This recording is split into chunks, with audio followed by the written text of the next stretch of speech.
If the Arataki gang stirs up any trouble, I'll drag every last one of them back to apologize.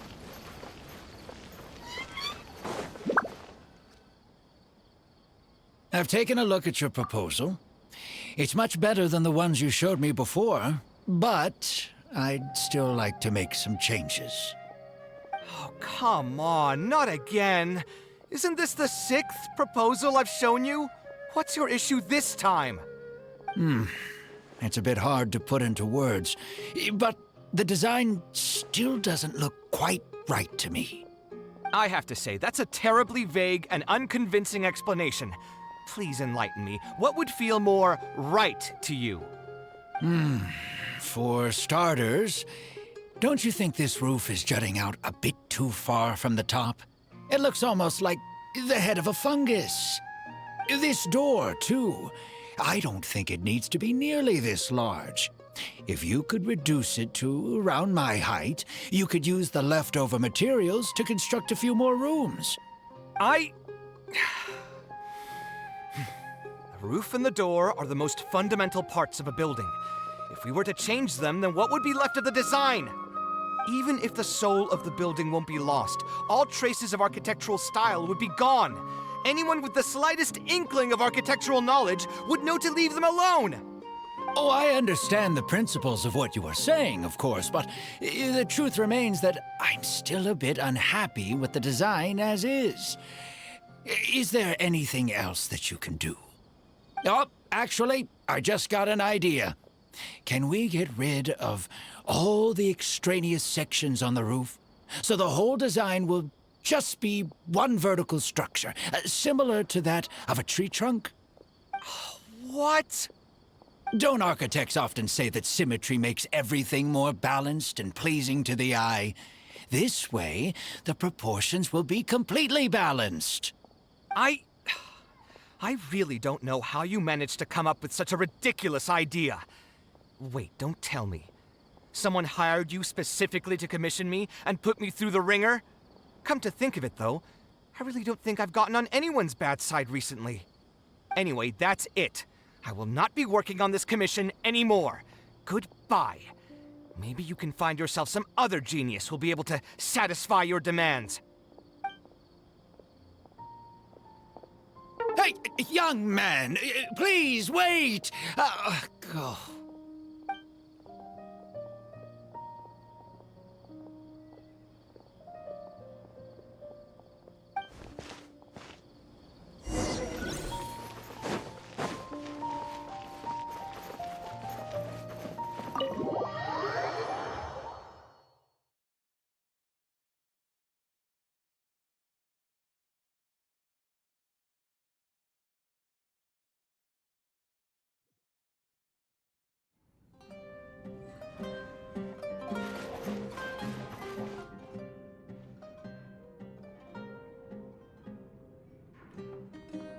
Taking this commission was truly the worst decision ever.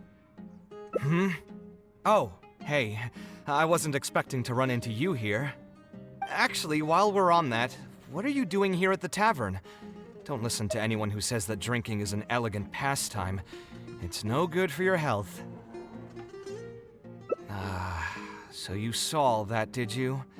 Ugh, I thought I was in the clear. I made sure to double-check that nobody I knew was around. Anyway, thanks for looking out for me. Honestly, it wasn't that big of a deal. I'm used to it by now. Stress is just an inescapable part of being a working adult. Boss, I'll have a glass of wine, same as last time. Do you want something too? I'll put it on my tab. Wine and a glass of juice coming right up. I know you're already keeping a secret from me, but if you could add this one to the list as well, I'd really appreciate it. Arguing with a client is not a good look for me. If word gets out, other potential clients might be afraid to work with me. That guy, though, what was he even going on about? All those ridiculous demands of his? He's just a blabbering fool trying to act like a know-it-all. Another glass, please, boss. I'm not leaving today till someone has to carry me out. You've got it, sir. I gotta say, though, it almost feels like you're saying that every other day now. It really is every other day that you'd run into a client who knows nothing about construction requirements or architectural style. If this was in the past, I'd never have gone through 6 whole drafts trying to accommodate the client's preferences. But perhaps getting used to this just means that I've grown numb to it. I've worked on so many projects since graduation, and none of them have been approved at the first pass. I would spend a lot of time altering my designs, and by the time the clients were finally satisfied, all my passion and enthusiasm would be gone. It feels like I'm straying further and further from my artistic vision with every change I have to make. I suppose, though, that just sticking to your guns and completely disregarding other people's feedback would also not be a good thing. All of this makes for a real paradox, one that particularly crops up in my work, too. In the end, what is the true meaning of art? Should I see it as a divine gift of inspiration from the gods, or an expression of the light of my own wisdom? Here's your drink. How are you already spouting nonsense after just one glass? Your tolerance is usually much better than that. Boss, what do you think is the meaning of art? The meaning of art? Really, my friend, who in Sumeru understands art better than you? Anyway, I don't know about art, but I do know that I'm interested in business, and some patrons are waiting to be served. So, you'll have to excuse me for now. Just holler if you need anything. What do you think, traveler?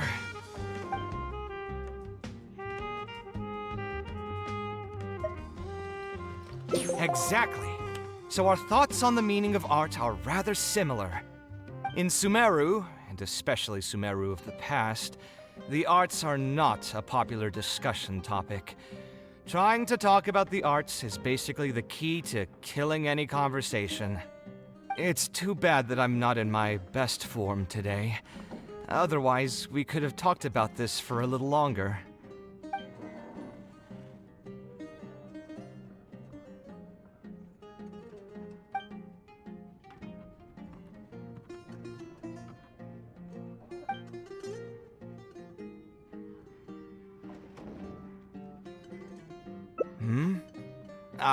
Thanks for offering, but you've seen how he is.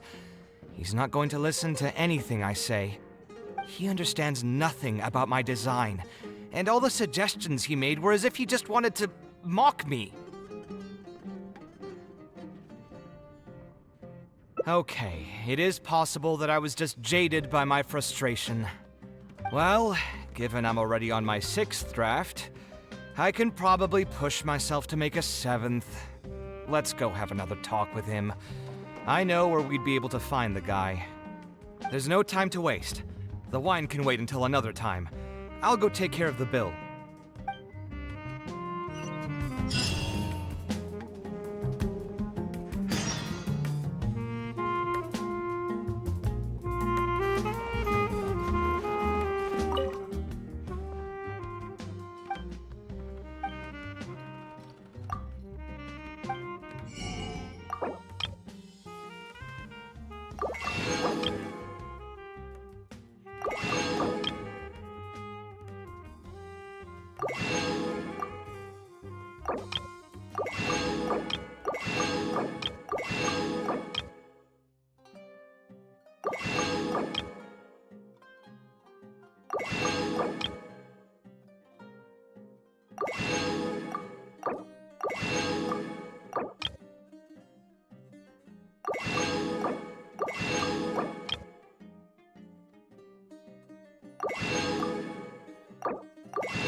Kaveh, what are you doing here? I've changed my mind. I was overreacting earlier. Can we try discussing the project some more? My apologies as well. Now that I think about it, some of my requests were indeed a bit unreasonable. If I choose you to create the design for my project, I should have a bit more faith in your vision. Thank you for understanding. Mutual trust is the basis for good communication. Now that we've got that out of the way, I think we can have a more productive conversation. To be perfectly honest, your commission request has been the most peculiar one I've ever received. Even now, I still know nothing about the building's intended purpose. All I know is that you want to build something in the desert for public use. I am aware that overly specific requests will restrain the architect's artistic freedom. However, knowing nothing about the intended purpose of the building also means I have no idea if I'm on the right track. I've produced several draft proposals for you to choose from, and you've rejected every single one. If we don't get on the same page, it could be a decade before we can finally break ground on this project. Yes, I've given this some thought already. I think we can go with the general direction of the latest proposal that you just showed me. It's just... Just what? Putting the building design aside, can we get some less expensive materials for the floor tiles? Yeah, I know someone in the business, and the red bricks he sells can go for pretty cheap. The timber here as well. We should be able to find some substitutes. Please give me a moment. My head's starting to hurt again. Just please hold on for a second. So, let me get this straight. You want to reduce the cost of the project, right? But if we implement your suggestions, then I'm afraid we have to scrap the entire design. Architectural design cannot be neatly split into discrete parts. Any change to one part of the design will affect the quality of the whole thing. I decided to utilize high-end timber for this section because the weight-bearing structure requires the supporting materials to be durable and strong. Same with the tiles. Switch them out and the entire mural will have to be redesigned. More importantly, if we make such a change, both its practical functionality and aesthetic value will take a great hit. If all you need is a building with a roof that can keep people dry in the rain, you shouldn't have commissioned me. Many architects would be able to build you one of those while charging far less in commission fees. Actually, Please tell me, are you absolutely sure that there's no room for any changes in this draft of the design? I think the most important thing for me is to understand what you would actually like to get. If you could tell me more about your vision, I might be able to work with the design some more. You are the client, after all. You should have the final say on how the project turns out. I want to build something unique. Something quiet and warm inside. A refuge that can block out the world outside. I want all who enter this building to be able to temporarily forget everything that's going on outside of the building and just focus on their task at hand. That's a bit more information than last time, but it's still extremely vague. To put it another way, every rich person who wants to build a mansion for themselves would request something like this. We've gone through many proposals, and this draft is already the cheapest one. Cutting costs by substituting building materials will not only detract from the overall effect of the building, it also won't save you much more in the grand scheme of things. Thank you for giving it so much thought. Please give me some more time to mull over the budget. I'll get back to you once I've figured out a solution. I still have a few business meetings that I must attend, so I'm afraid I'll have to leave for now. You can just leave the proposal as is. I'll get in touch once I've given it some more thought.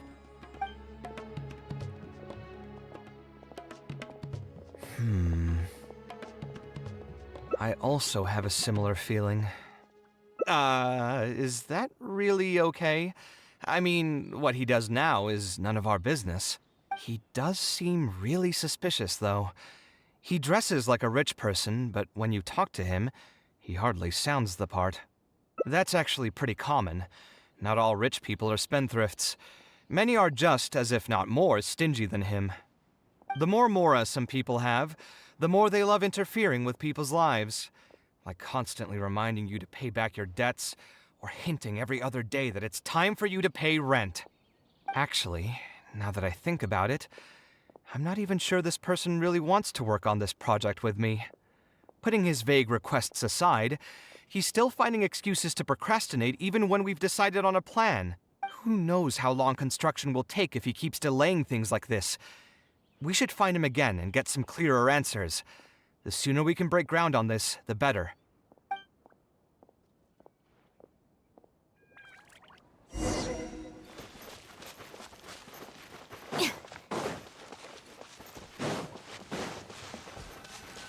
Huh? Where did he go? I could have sworn he went this way. Let's keep looking.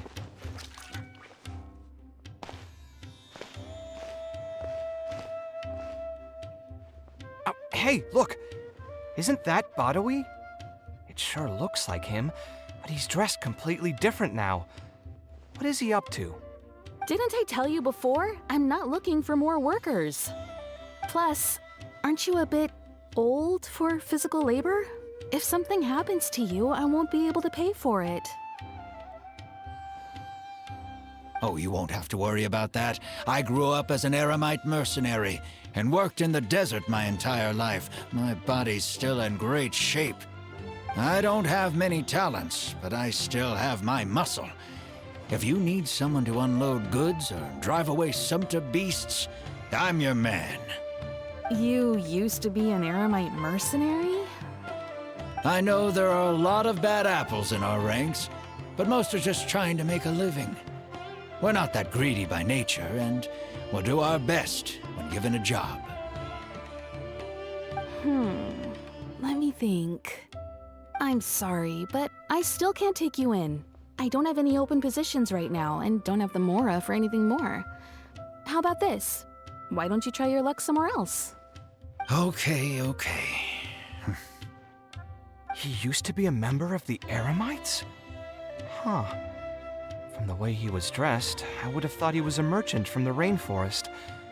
Let's ask him about it.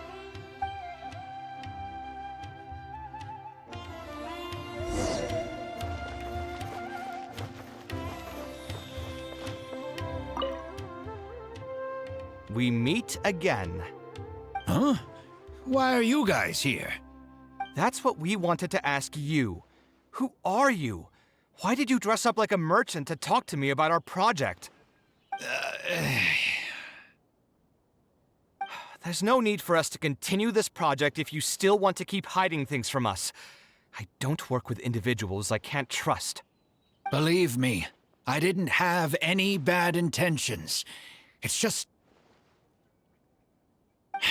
All right, there's no point hiding anything anymore. The building I'm trying to commission you for is not really a personal residence for me, but rather a library for children living in the desert. A library? Funded entirely by yourself? Shouldn't this be the responsibility of the academia? I've heard that the academia will be looking to prioritize the desert with the allocation of educational resources and materials. It sent over a large shipment of regular goods just last month. You're right, and I was aware of these happenings as well. I just figured what I want to do is a separate effort from what's already being done by the academia. The desert is too vast. Even if the academia spends a lot of effort trying to disseminate knowledge in those parts, it might still take decades, if not centuries, to reduce the educational gap that already exists between the two regions. And what's more, I don't know if the academia would ever reverse its stance in the future. All I know is that as a desert dweller, we should not wait passively for good things to happen to us. If we only did that, we'd never be able to stand up and hold our heads high. I don't have much longer left on this world, so I just want to use whatever time I have to contribute something to my homeland. I didn't want you to know that I came from the desert. I've lived in the desert my entire life, and there wasn't anyone here that I could trust. I figured I needed as much safety as I could get. To the point that you even disguised your identity? That's certainly taking playing it safe to the next level. Hold on. Don't tell me you've also been scammed before. When I first came to Sumeru City, I brought a lot of Mora, hoping to find an architect that I could work with. Someone agreed to take on the project, and even took a sum of Mora from me, but then disappeared without a trace. After that, I heard that there are a lot of untrustworthy people in this business. Some would run as soon as they've been paid, while others would deliberately use expensive materials and take a cut of the construction funding. I spent a while collecting information in the city, and eventually learned that you're the most famous architect in all of Sumeru. I figured that you wouldn't need to make Mora by scamming people, so I decided to reach out to you. By the way, how did you know I was scammed? I don't think I've ever mentioned that to anybody. Just a hunch. A while ago, I accepted an offer to work on a project in the desert, and was also scammed out of a large sum of Mora. I ran into someone who was living in a pretty run-down house. I noticed a load-bearing wall on the verge of collapse, and suggested that I build a new house for him. He said that he had no way to pay for it, so I loaned him some of my own Mora, and told him to get some stone and timber from the local vendors. Soon after that, I found out that he had gone gambling with all the money, and lost everything, down to the last coin. And after that, he even borrowed Mora from me twice more, using a different excuse each time. I didn't even suspect him of any wrongdoing until he hired a group of mercenaries and tried to ambush me in his own house. According to him, I looked like an easy target because I was an academia scholar who didn't have any family or friends in the desert. What kind of person would just look at someone else and think, this guy looks like an easy target? Those kinds of things do happen every once in a while, yes. Folks like him are the exact reason why us desert dwellers' reputation has gone down the drain. I must apologize to you on their behalf. It's all right. You were also scammed by someone from Kasharwar after all. I should apologize to you on their behalf. Ultimately, neither of our experiences had anything to do with the desert or the rainforest. People who are new to an area are always easy targets for criminals.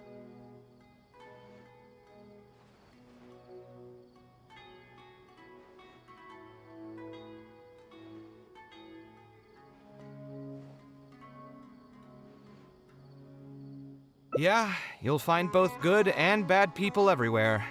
I can't understand the logic of those who like to take advantage of others, but I have to accept their existence as a fact of life. Anyway, I digress. Let's return to the topic at hand. Did you keep rejecting my designs because you thought I was deliberately using expensive materials to take a cut as a middleman? That's what I was afraid of initially, yes. I eventually understood that you weren't out to cheat me. But unfortunately, I still don't have nearly enough Mora to pay for the design you proposed. I've done the math and know that we should be able to make it if we cut some corners. However, after our conversations, I can see that you're passionate about your design, and I'm quite fond of the proposal as well. So, I decided to try and see if I can afford your proposal as is. I've been looking for work every day, and in another month, I should be able to cobble together enough Mora to meet the budget. By cobble together, you mean you're going to spend your entire life savings on this project? But then, what will you do if something unexpected comes up, and you find yourself stuck with no emergency fund? To be honest, I haven't really thought about that. I mean, when you've lived to be my age and something happens, you can't really call it unexpected anymore. All I want is to build this library before I leave this world, so that the children of the future would have some books to read, and the desert dwellers would be able to learn their letters and pick up some practical knowledge. A while ago, I heard that the academia had decided to recruit a number of exceptional children from the desert. Of course, this is welcomed news. But as someone who spent their entire life in the desert, I still have a few concerns. I know the desert life, and can predict what the problems will be. Many children from the desert have had neither the interest nor the proper environment to learn. So even if the academia would take them in, once they enter the halls, they might find themselves surrounded by other children who look and act very differently from them. And as a result, they might become socially isolated. Yes, I can imagine that. My father passed away at an early age. Even though I had a good number of friends during my years at the academia, for some time I still sensed many critical looks in my direction. I'm sure a child coming all the way from the desert will have an even harder time. But let's bring this back to the building itself. I think you said that you want this building to be quiet and warm, with its doors serving as a solid barrier to block out the sound and fury outside, and allow one to focus on the book in their hands. Building it according to the current plan will be quite costly. Even if I don't charge you any commission fees, I don't think we'd be able to keep it under your budget. Any ideas on what we can do? Sponsor the project? You mean convince wealthy merchants to join our cause and pool their money together to build the library? That does make sense. A library is a big project, and it's going to be hard to fund it with just a single person's mora. What do you think? If we can find others to sponsor the project, we could potentially increase the size of the building 2- or 3-fold. It's all fine with me, but where do you think we'll be able to find these sponsors? Well, you're right. If I really think about it, I'm not too familiar with many big-name merchants. Her? Hard pass. With her shrewd and greedy personality, she would never put Mora into something like this. Now there's an idea. She probably won't say no if all she'll need to do is to make some introductions instead of spending Mora. Let's go and pay her a visit.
Well met.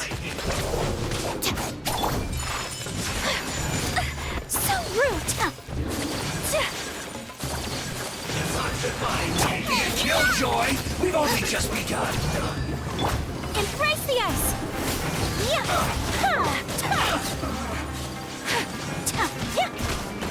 Dissipate! Roast fry. My apologies! Obey! You need to hurry up. Lightning This was well terrified! done. Just you wait! Whirling snow! You need to hurry up.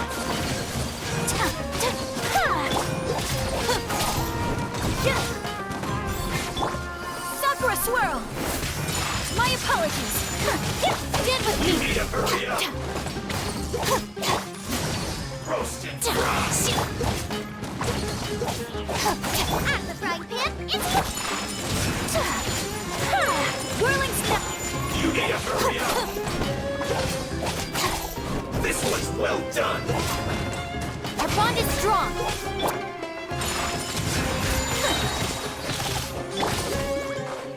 You need to hurry up. Kamisato art!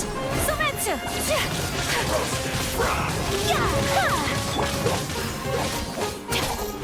Stand with me! You need to hurry up! This one's Unleash!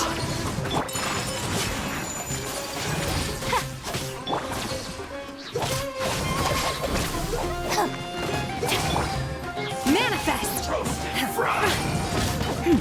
I will wipe them out!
Now here are some unexpected guests.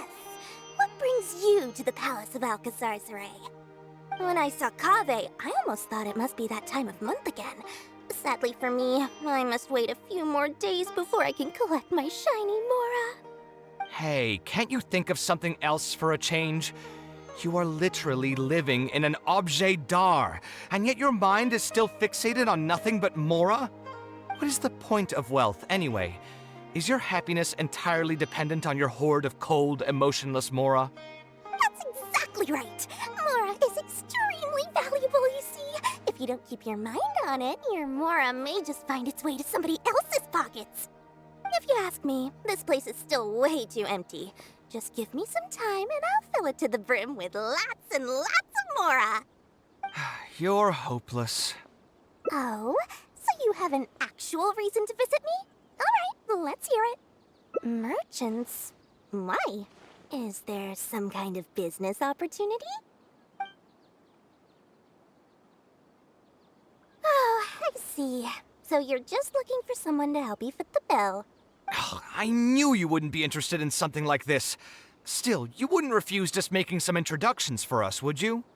Sure, I can connect you with some folks, but with every service comes a fee, you know. A fee? You mean just for introductions? Of course! Making introductions means using my connections and putting my reputation on the line. Why wouldn't I charge a fee for something so important? And since we've known each other for so long, though, I'll give you a huge returning customer discount. How about 500,000 Mora? 500,000? I guess that's okay. But why are you charging a fee before we've even secured any funding? That just doesn't seem right. Besides, by helping us out, you'd be doing a great service to the public. Can't you take your mind off your Mora even for just 1 second and focus on something far more important?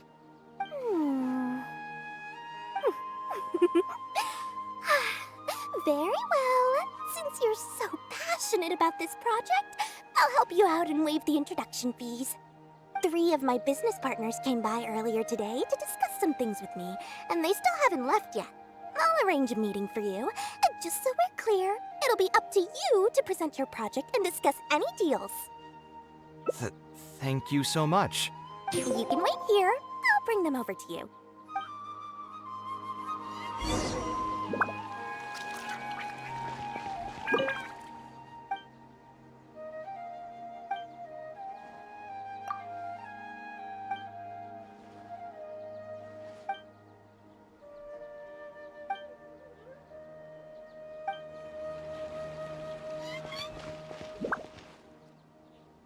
Dory gave us a brief introduction about the two of you.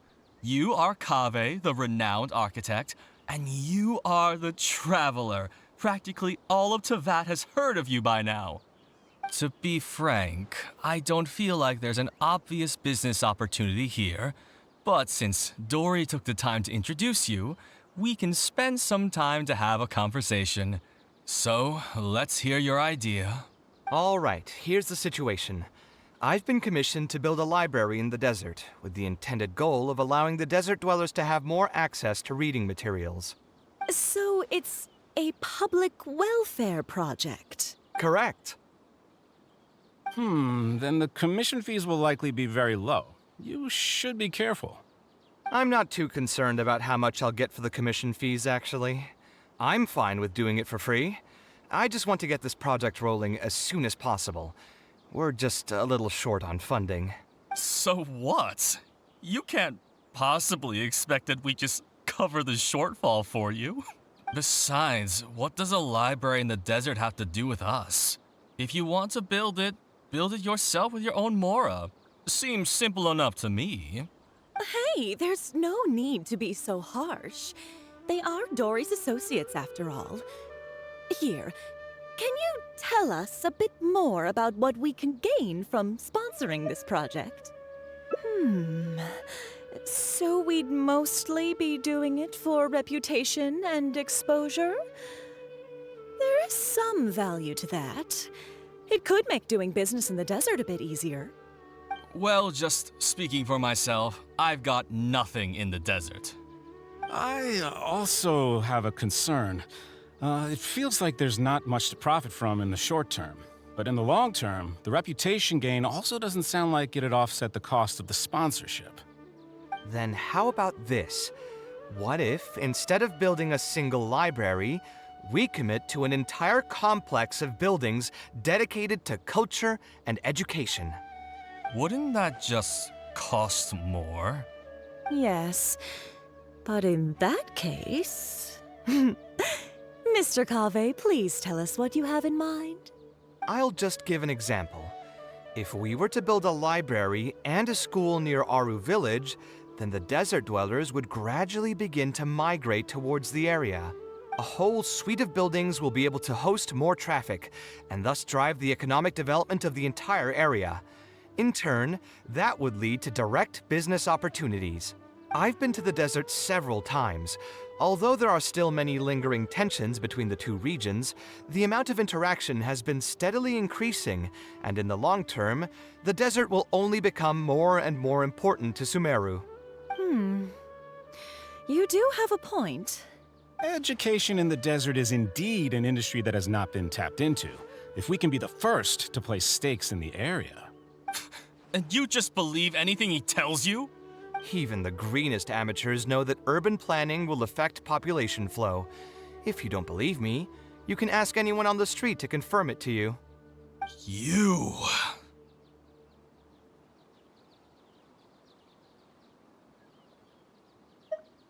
Wait, something just occurred to me.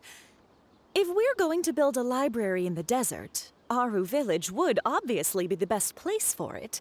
But it seems we're not the only ones with our eyes on the village. I heard a rumor a while back saying a lot of land and buildings in Aru Village have already been secretly purchased by a big-name merchant. What? What? In other words, if we try to join the fray now, there won't be much left for us. If we want to build a suite of buildings focused on education and culture, Aru Village is the prime location. If we want to build it anywhere else, we'll have to deal with a far larger list of problems. It's not impossible, I suppose, but... Then there's no hurry. We can wait for Aru Village to develop more first and get into the market for expansion to other areas. But if you were to do that... Is there nothing else to discuss? Great timing! I pretty much heard all I want to hear. If there are no other urgent matters, I'll be on my way. I'll be off as well. If you have any new ideas, please feel free to reach out. It seems like the others are not interested in funding this, so no point in me doing this on my own. Let's revisit this another time. Hey, guys, wait! Well, what can I say? I guess it went somewhat as expected. They are Dory's friends, after all. As soon as they heard that there's not much more in this for them, they lost all interest. Yeah, it's just another day doing business with people. But I can never get used to that. Those people never think of anyone other than themselves. Looks like we'll have to figure out some other way to get the funding. Let's go. How did the meeting go? Want to talk about it? Let me think. Oh, where did all that passion go from earlier, I take it you weren't able to find a sponsor for your project? Please don't tell me that you're here to mock us. What kind of person do you take me for? Would the kind and generous Lord Sangamabe really do such a thing? I will say, though, I more or less expected this outcome even before I introduced them to you. You can try to talk up the project all you want, but the facts will remain the same. This project is high investment with slow returns. No sane person would put their money into this. But this isn't just a business project, right? Also, if you already knew no one would want to partner with us, why did you still try to charge me 500,000 mora? You scammer! You might want to remember who your creditor is before you start talking like that, Kaveh. I'll pay back every last coin that I still owe you, but that's a completely different matter. All right, since you're so devastated about this, I'll set you up for dinner with another big-name merchant. In fact, I'll be inviting the most famous merchant in all of Sumeru, so I'll be counting on your performance. What? Really? I would like to sincerely apologize for my attitude just now. So, where would we be meeting this merchant? Follow me. Oh, I suppose both of you can come.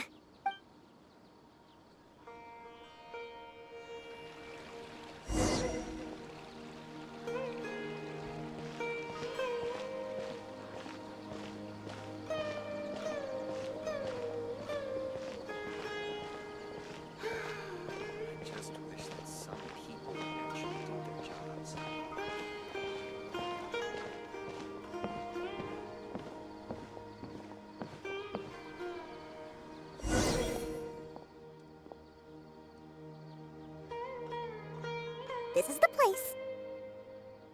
You said you're going to introduce us to the most famous merchant in Sumeru. Well, where are they? You still don't get it, huh? The most famous merchant in Sumeru? Huh? So you meant yourself all along? Then why did you bring us here? Well, I've given it some thought, and that complex of education and culture buildings that you mentioned does hold some promise. It'll be a pretty big Mora sink, and I'll have to fund it all on my own, but that's not really a problem for me. Seriously? Where's this generosity coming from so suddenly? Are you trying to scam me again? The reasons are not important. What's important is that I'm willing to help you. However, you know just as well as me that once this project actually breaks ground, it'll start sucking Mora from my pockets like crazy. So, to cut costs...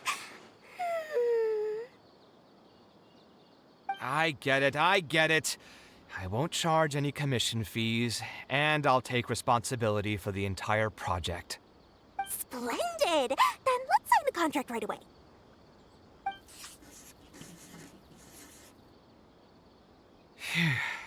This way, the children of the desert will have some books to read. Their lives should improve a bit after this. Of course, there are a few things better than using my knowledge to help other people change their fates. I must thank you as well, Dory. I used to say you only cared about Mora, which might have been some prejudice on my part. Sorry for that. I will also try to pay back my debts as soon as possible. Now, let's have a quick discussion. Where would you want the library to be built? That will be the most important building. There's no rush. I'll provide you with a copy of the deed when we get back. You can just use the address on the document to find the lot. Huh? The deed? So hold on a sec. The person who has been buying up everything around Aru Village was you all along? Oh my, did I not tell you about that? Yep, yours truly has been buying up all the land. I must thank you for bringing your ideas to me. Before our conversation, I had no idea what to build on all those lots. So, from my perspective, this has been a great turn of events. I didn't put much in and easily got a lot in return. But what about my commission fees? Huh? Didn't you waive those yourself? I was just gonna say that to Kakas. We mustn't procrastinate and should start construction as soon as possible. But before I could finish my sentence, you volunteered to waive your commission fees and even promised to take responsibility for the whole project from start to finish. I am so touched, really. It's obvious that you used every trick in the book to deceive me. You deliberately paused for a long time while talking about the project and kept glancing at me with that menacing look in your eyes. Huh? You really think so? Well, the contract's already been signed, so there's no point in dwelling on the details. You know what? I'll pay for tonight's dinner.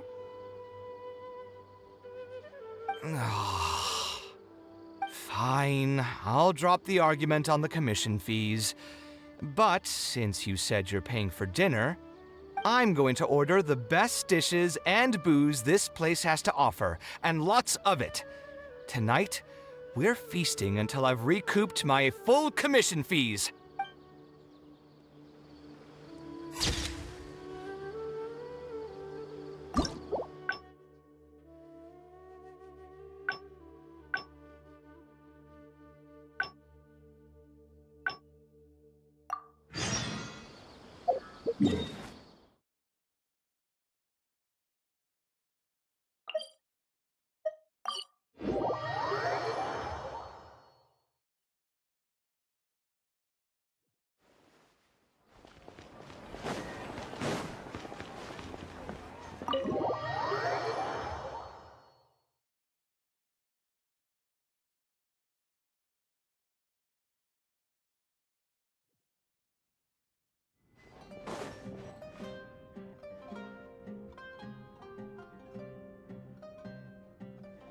Taking this commission was truly...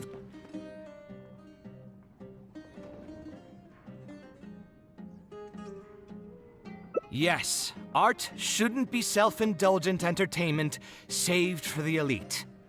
Let's say that I built a house for someone.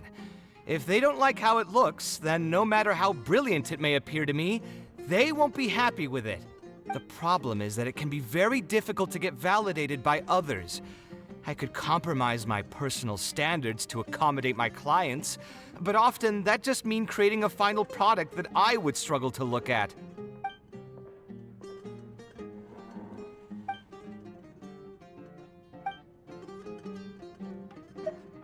Sounds great to me. I don't even want to think about this project anymore. But what should we do? It's probably not a good idea to just drink until I pass out here. A different career. I see.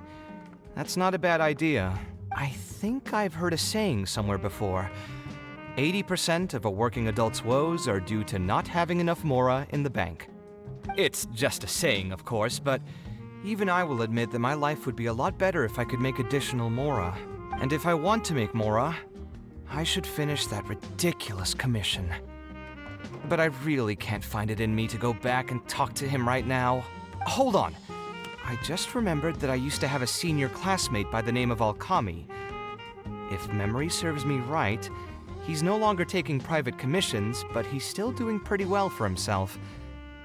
Maybe I'll be able to get some advice from him. Yeah, I should get on this right away. No more wine for me today. I'll grab the bill and be on my way.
Ah, Kaveh, it's you! It's been a while. What have you been up to recently? Yeah, it's been a long time, Alkami. Things haven't changed much for me. I'm still taking private commissions for all kinds of projects.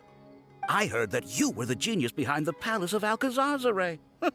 I bet you're all set for Mora after a project of that size.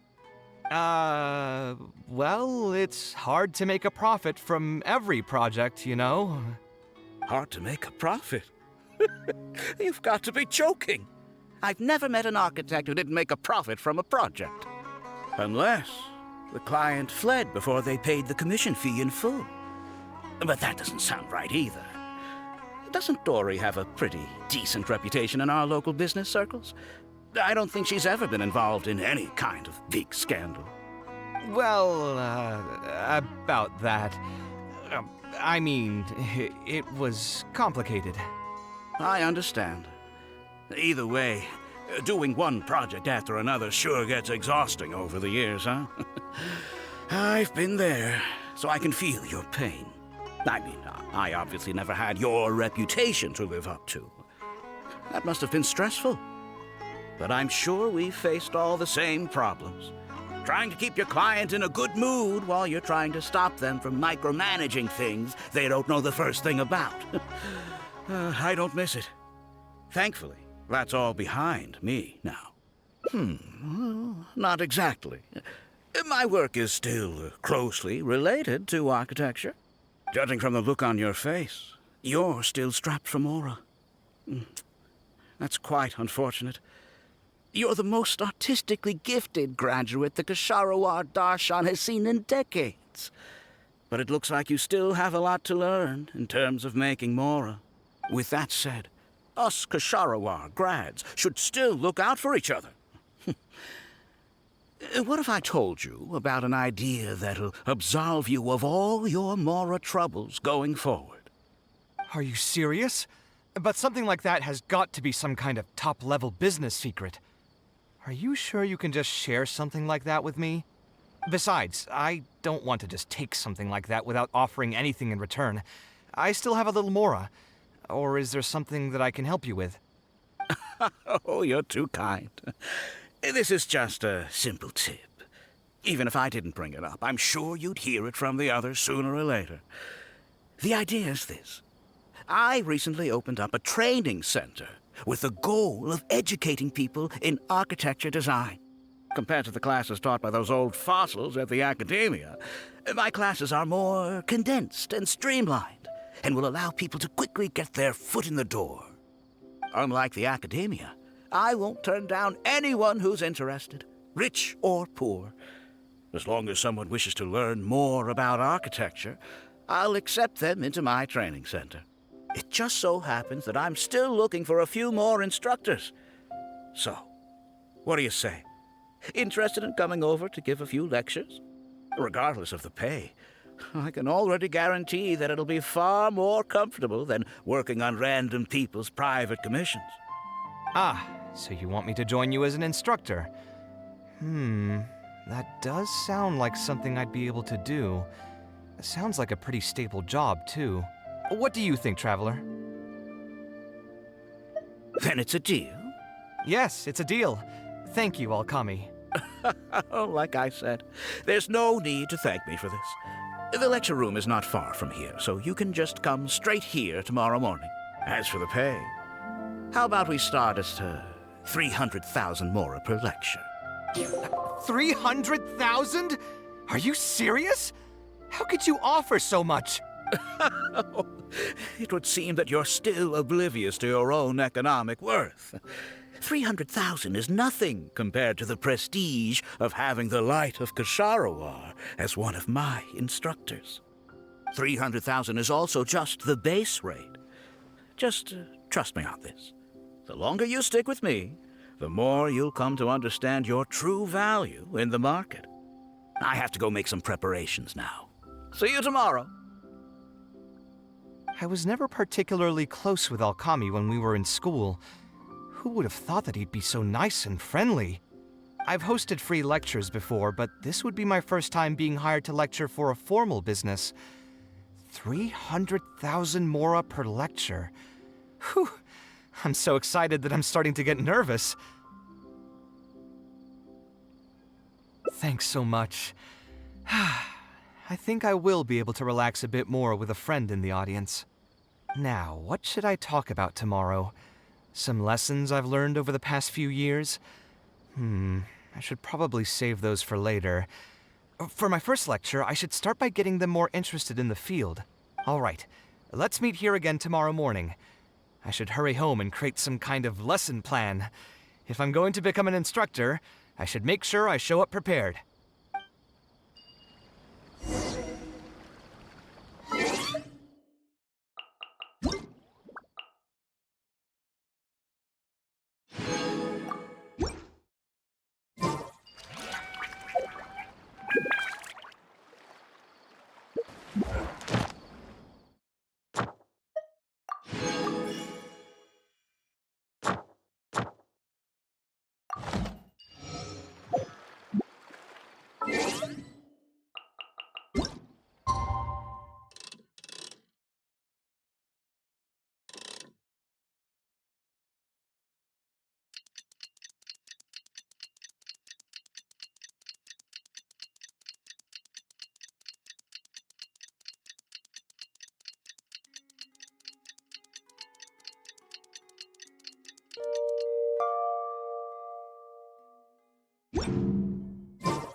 Oh, I didn't expect you two to get here so early. I was up last night preparing for the lecture, but I ended up getting so excited that I couldn't fall asleep. Here, I've prepared a lesson plan. Do you want to take a look? Lesson plan? I must commend you for your dedication. But the training center has already developed its own set of teaching materials. Instead of using your own plan, you can just use what we have here. Of course, you're always welcome to work in some of your own content to add some fun and flavor. Sure, be my guest. It's almost time for the lecture to start. Feel free to head in and start the class whenever you're ready. Huh. So you've already developed your own set of teaching materials. Seems like I won't need the stuff I've prepared after all. Anyway, shouldn't be a problem. I'll just go ahead and use your materials. There's something else I want to ask, though. This isn't going to be a large class, is it? No need to stress. There are only 20 people in this class. There are 14 classes at my training center, Out of all of them, the first class has the best grades, so I've directed them to you. We'll see how well they take to your lectures. 20 people, huh? All right. I think I can handle that. Oh, and one last thing. In the interest of keeping a quiet learning space, only instructors and students are allowed in the classroom when class is in session. I'm sorry to say this, but your friend will have to wait outside while you teach the class. Sorry about that. I'll meet you at the door when the class is over then.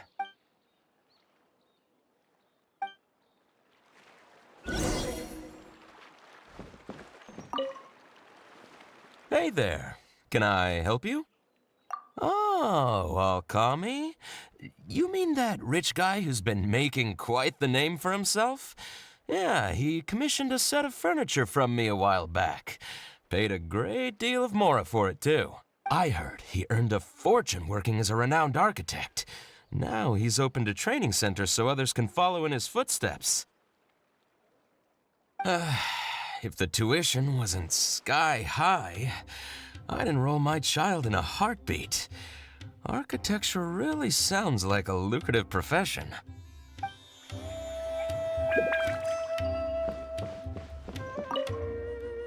Did you hear? Alkami recruited Kaveh to be an instructor.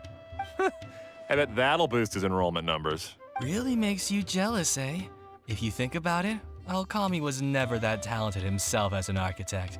If we're just talking about professional skill, no one would pay for a class with him. That's true, but you've got to admit, his advertisements are really effective. After all, the academia only admits those that can pass its entrance exam. So only a few people could hope to study architecture in the halls of the Kasharwa. For those who can't pass the exam, or who just want to jump straight into the industry, the training center is the best bang for the mora. Man, to have that kind of business acumen.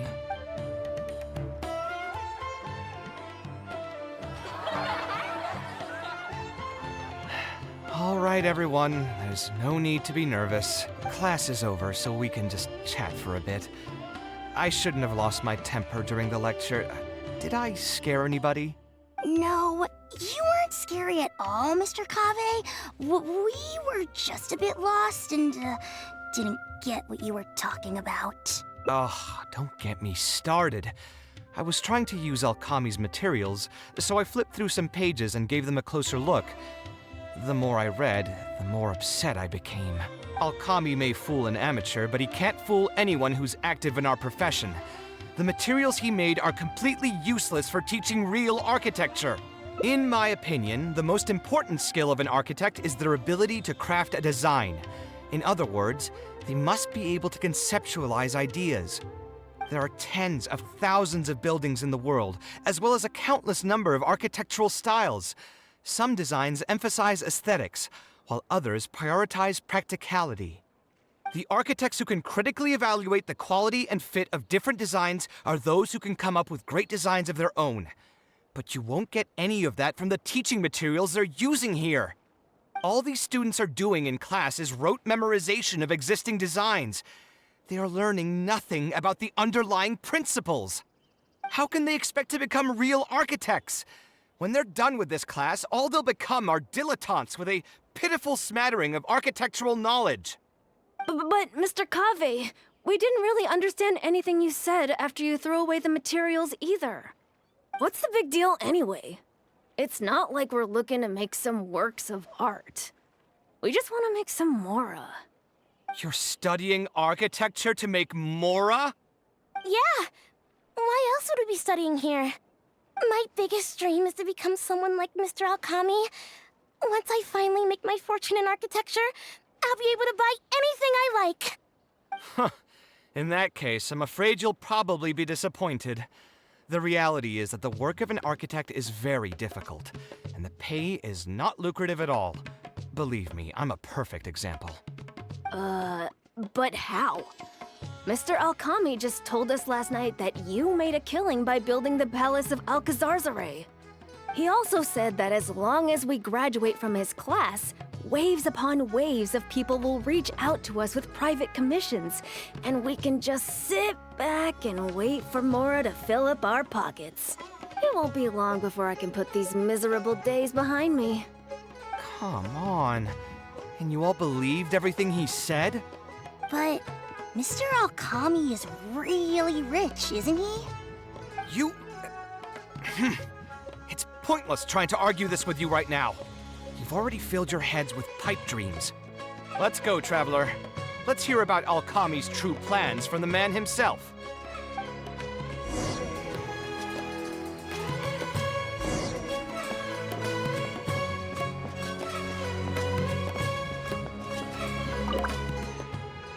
What's wrong, Kaveh? You look quite flustered. Did one of my students offend you? Were the students not astute enough for your liking? I must implore you to go a bit easier on them. After all, they're nothing like the genius scholars you're used to dealing with at the academia. We don't need to strive for perfect understanding. As long as some knowledge has been passed on, that's good enough. Yeah, I'm mad at them. But I'm even more upset that you're scamming people under the guise of teaching them about architecture. The students are all here hoping for a quick way to make money, but we both know that an architect's life is hard and exhausting. Just a little while ago, I was toiling over the 6th draft of a design for a client. If your client is unhappy, you can't break ground, and the longer a project goes, the longer it takes for you to get paid in full. What's worse, if your client disappears in the middle of a project, good luck getting anything from them ever again. You know all of this just as well as I do. Why lie to them? Look, Kaveh, you may be the light of Ksharawar, but like I said, you still have a lot to learn about making Mora. You may deny it all you want, but it's a fact that in today's Sumeru, architecture is a terrible profession. Our clients care very little for the effort we pour into our designs. Instead of appreciating us, they spend all their time nitpicking details and demanding changes, often forcing all kinds of ridiculous ideas onto us. I suppose that's more or less true. Go on. Why should we cling on to a profession that's difficult and unrewarding? If the field is dying, then a person who still wants to make a good living will just have to change their strategy. If it's near impossible to make money as an architect, then why not just establish a training center and train other people to become architects in our stead? Wait, how does that make any sense? Aren't you just leading them into the same trap? We are already stuck, my friend. The more people we can lead into this pit and stack as padding beneath our feet, the more comfortable our lives will be. That's right. Making money as an architect is a slow and agonizing process. In comparison, earning tuition from a training center is far easier. None of the students will ever know, however. In their eyes, all of my income was earned during my years as an architect. It's easy for them to fall for my promise. After all, everyone wants to live the dream of being the person who can spend millions without batting an eye. The more students I get, the more money I earn. And the more real that dream becomes. And then what? Once they graduate, they'll still find out the truth about architecture and struggle to stay afloat amid all the problems we already talked about. When that happens, your facade will pop like a soap bubble. No one will believe you anymore. Ah, but that's just one way to look at the problem. No two people have the same amount of talent. Even if they fail to strike gold in the future, you can't say that it's my fault and mine alone. Oh, and also, I never actually promised that they would achieve financial freedom as long as they become architects. All I did was nudge them towards that belief. I'm not even scared if they do come back and stir up trouble. My training center has all the required permits and certifications. Even the Dendro Archon herself couldn't find fault in any part of my business. How can you sleep at night knowing that you're doing all this? Tell me, is your heart carved out of brick and stone? I can't believe that I once saw you as a decent human being. I am beyond disappointed in you. And the same goes to you. How many years has it been since you graduated from the academia? If you still can't accept something like this, do you just plan on keeping that worthless naivete of yours until the end of time? Only fools will see art as revered and sacred. In the end, art is just another business. Being successful at running a business is an art form in itself. I urge you to think about what I've said. Offloading your pain onto others is the only way a person can live comfortably in this world. As the light of the Ksharowa, you've accumulated plenty of fame and respect. It's high time that you use those resources to improve the circumstances of your own life. Think it over, Kaveh. I still believe our collaboration could be very fruitful. I'm so mad, I feel a headache coming on. There's nothing more I can say to him. I'll resign from my position as instructor. Of course. I'm sure you've realized that as long as I remained at this center, he would be able to use my name to advertise this place.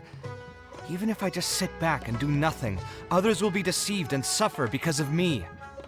He is right about one thing, though. These kinds of training centers are everywhere. And even if the academia was to find out about it, it's unlikely that they would take any real action against it. The most that they could accuse him of is false advertising. And even that would be hard to prove. Oh? Did you notice something else? Yeah, you've got a point. The rate he gave me was 300,000 mora per lecture. That probably came out of the students' tuition. And who knows just how much he's been charging the students for attending his classes. If you're gambling everything on making it rich as an architect, are you really going to have the mora to pay for that kind of tuition? Right. We should hurry. The students didn't believe a word I was telling them. They're still daydreaming about making millions. We're never going to get any information from them again if we let Alkami talk to them first. Let's move now before he's had the chance to react.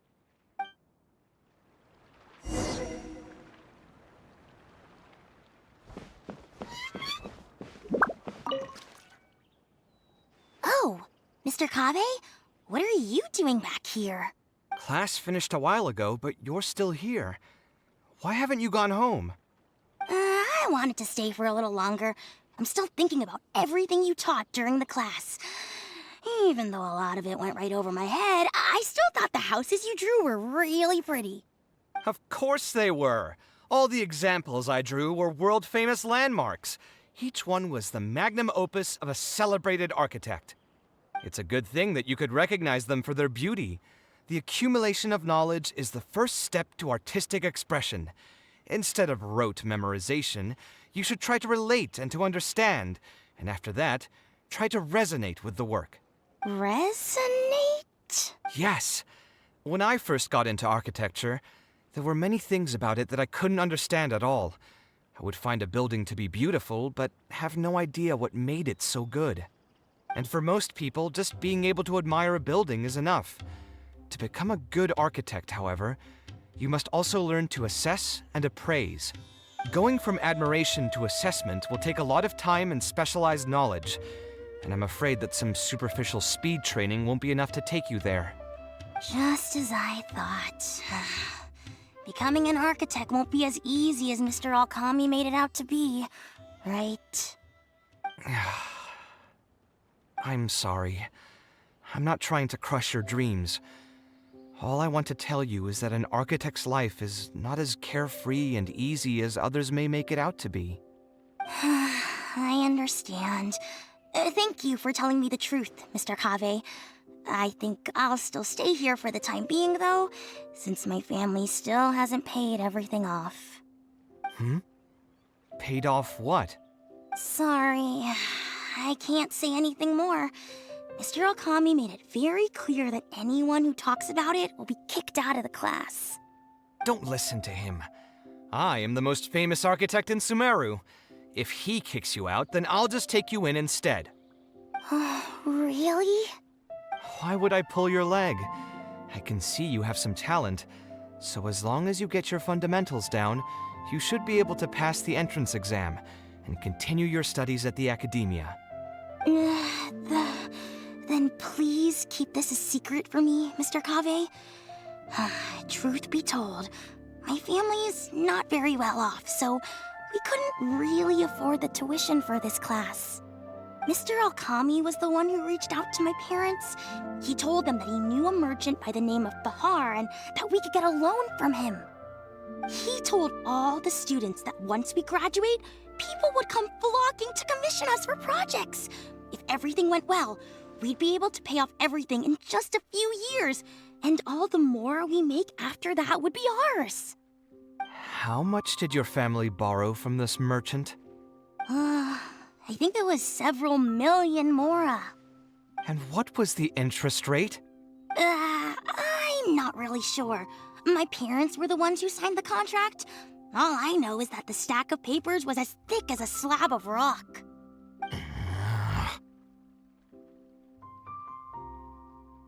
Yeah, I have a bad feeling too.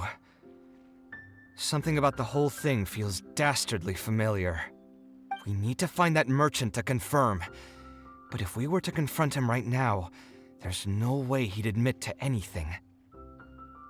Good idea. Hey, tell me, do you know where we'd be able to find this merchant? We last saw him on the north shore of Port Ormos. Who knows if he's still in that area, though. Well, it'd still be worth taking a look. Architecture... No. The arts shouldn't be used as bait for a scam. We need to do something before the students' lives are ruined even further.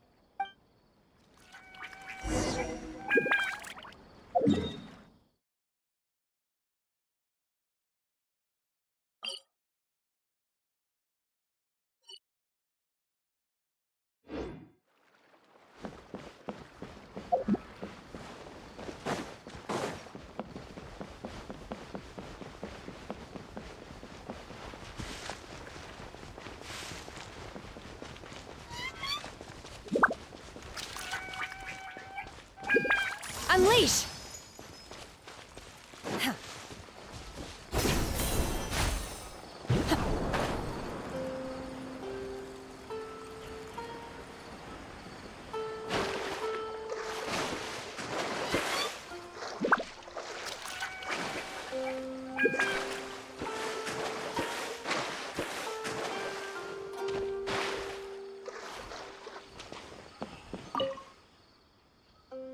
Oh.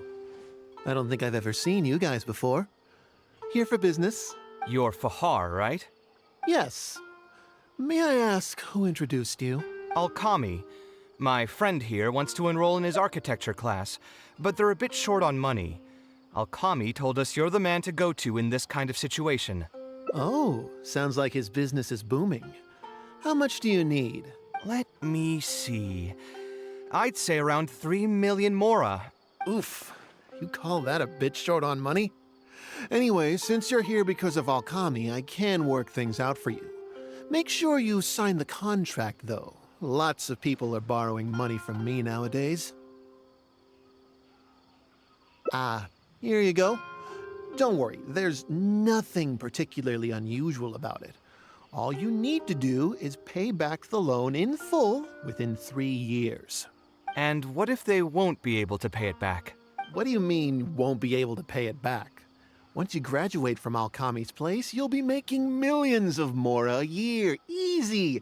At that point, paying this off will be a piece of cake.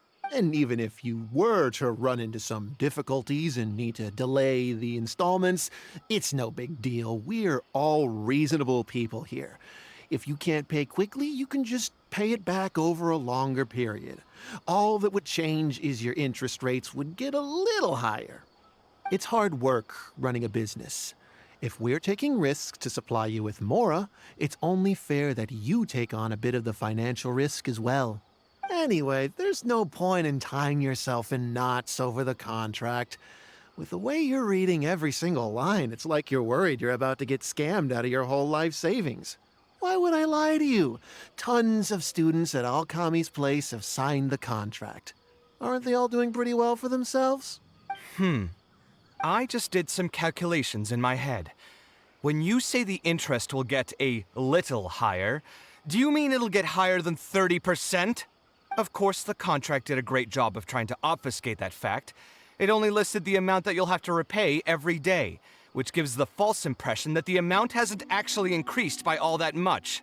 If you actually do the math, however, it's clear that the amount you need to pay on interest alone will amount to hundreds of thousands of mora per year. Most people can't even make that much mora in a year. Your greed really knows no bounds. Even my creditor doesn't dare to raise rates that high. Once a family's signed on to a scheme like this, there's no getting out. What are you trying to say, huh? I figured something was off when two well-dressed people came looking for a loan.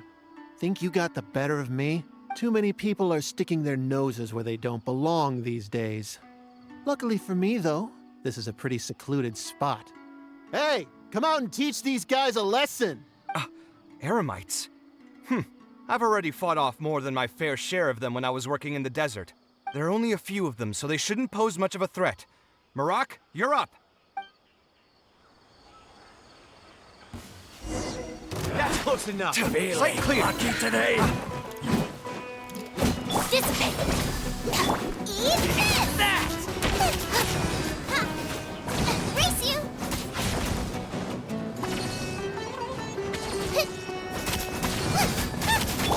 My apologies. Yeah.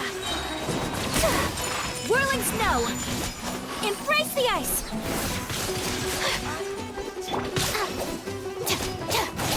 Stand with me. You won this one. Who are you and what do you want? I don't think we've done anything to hurt or offend you. So why go this far to destroy my livelihood? Debt has the power to upend your whole life. I know very well just how miserable living in debt can be. But my debts are the culmination of many different factors, and my interest rate is still somewhat reasonable. As long as I continue to work with my situation in mind, my debts will eventually be paid off. But these students are different.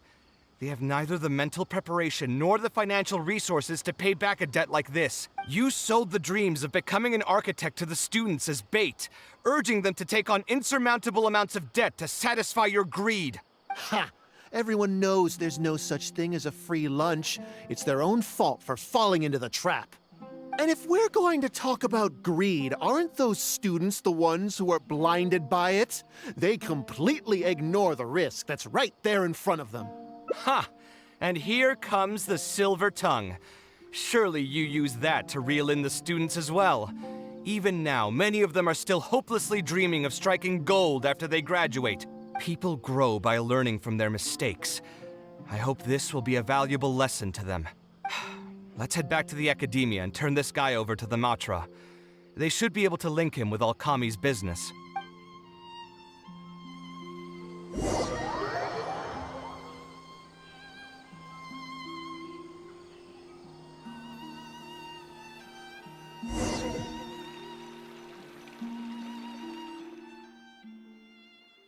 Sino? Didn't think I would run into you here. My vacation just ended not too long ago, so I'm going over some cases at the academia. Who's this?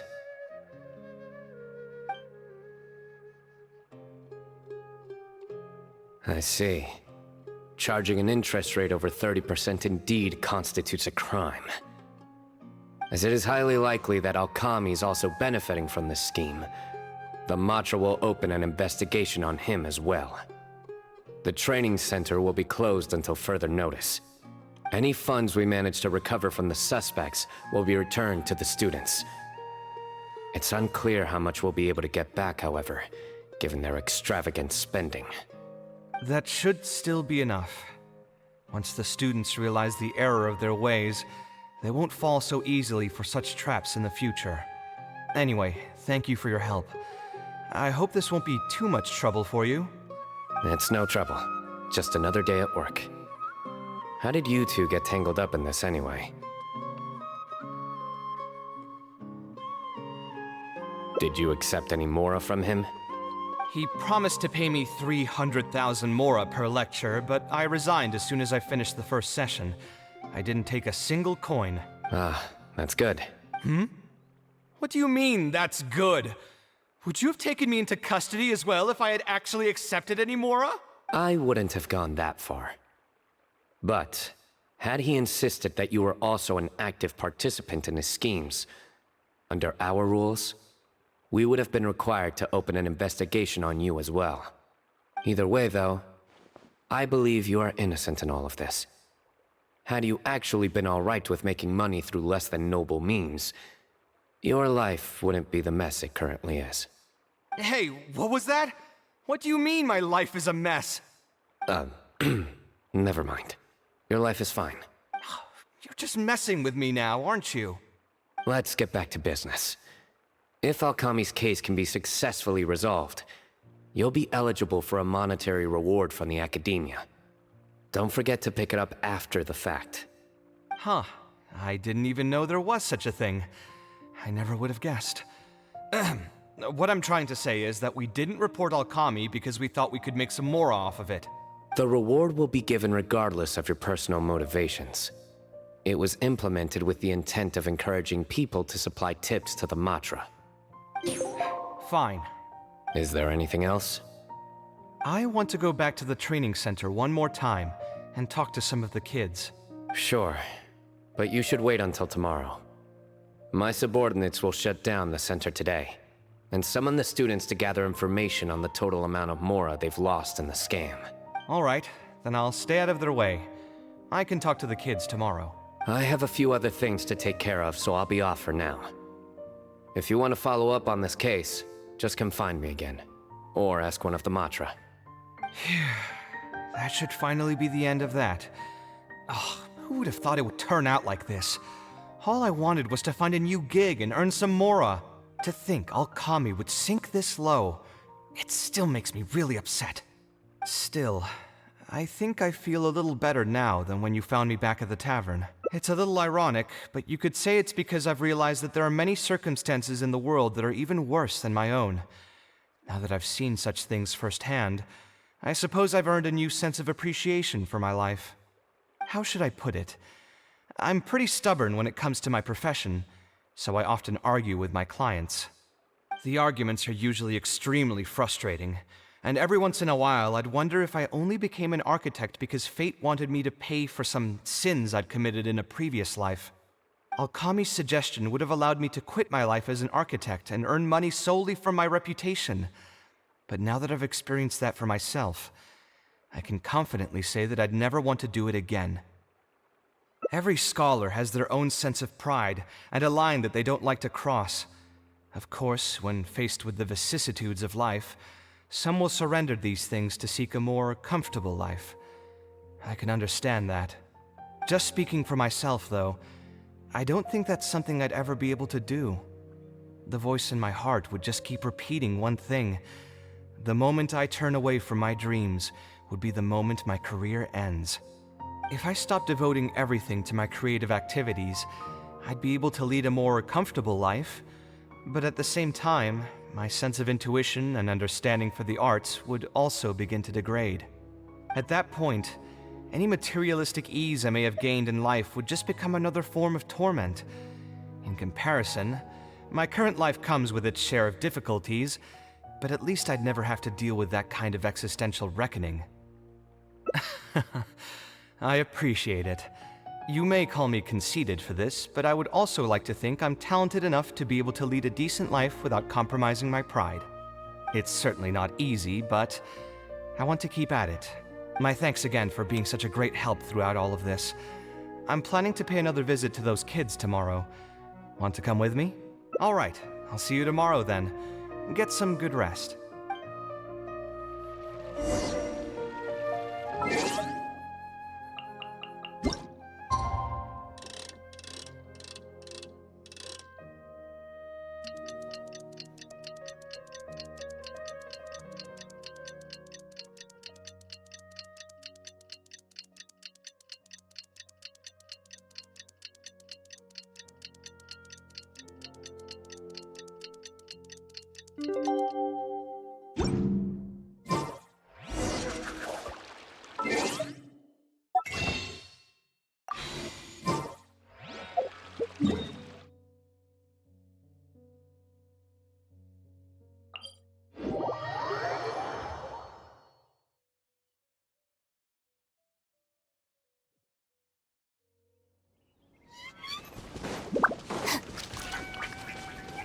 Our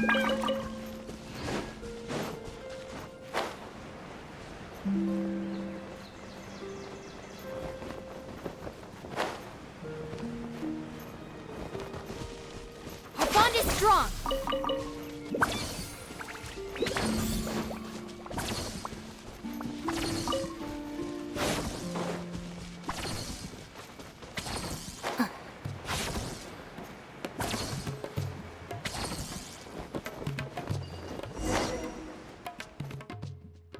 I never would have guessed Mr. Alkami was a scammer.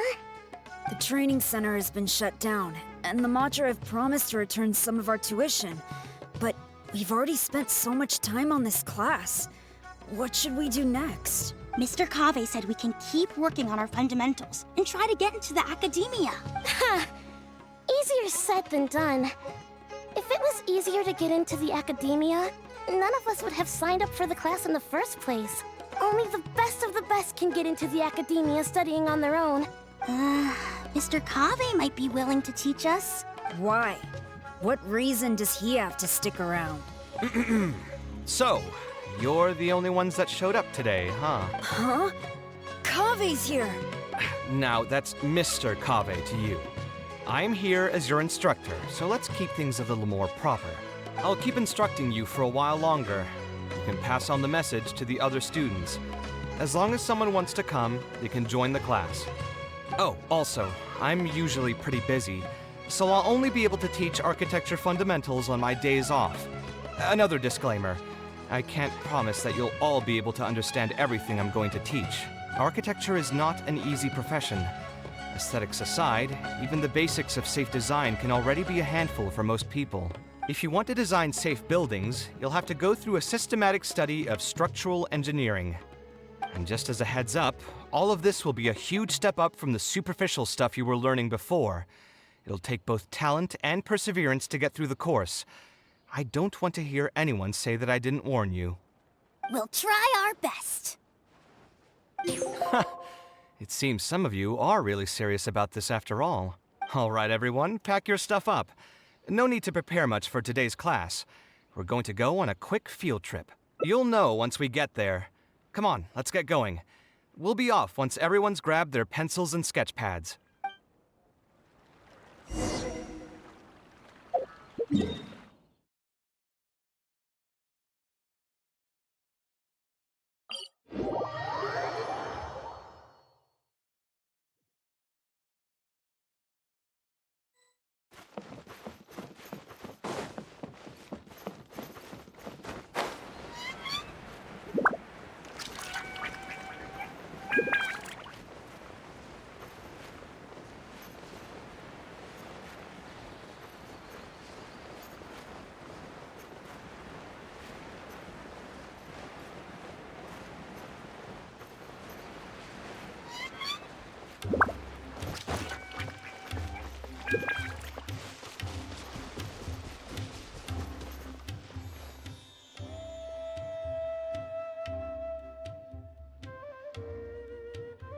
This lighthouse has been around for a long time, and I handled its renovations when I first graduated from the academia.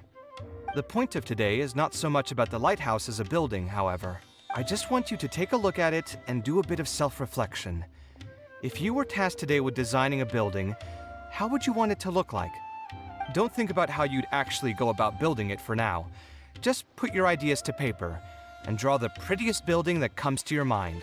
So, it can be, any kind of building? Yep, as long as you think it'd look good. It doesn't even necessarily have to be a building. If you want, you can draw trees, the ocean, or even a garden area. Draw whatever you'd like.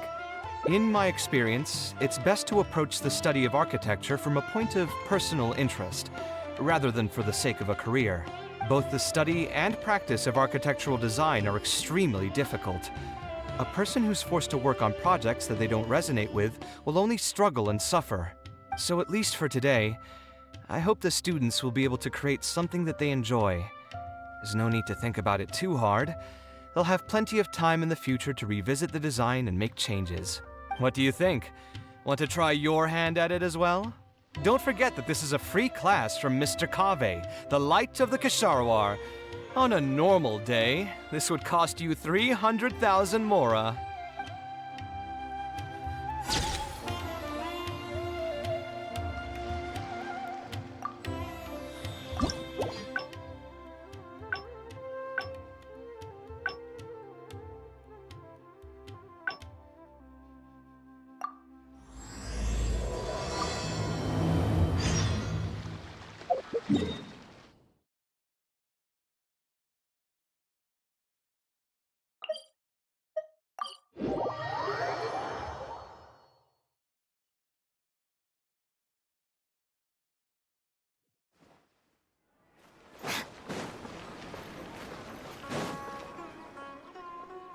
I've taken a look at your proposal.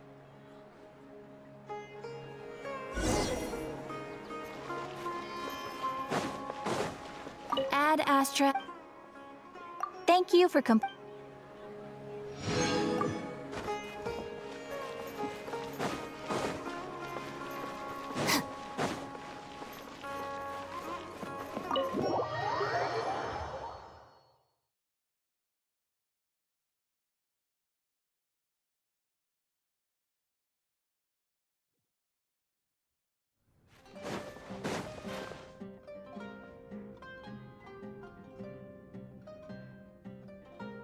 Taking this commission was truly the... No worries. It was just an offhand question. It's been bothering me for a while. Even when I'm awake, the question haunts me like a bad dream. I still haven't found a good answer to it. Or maybe it was...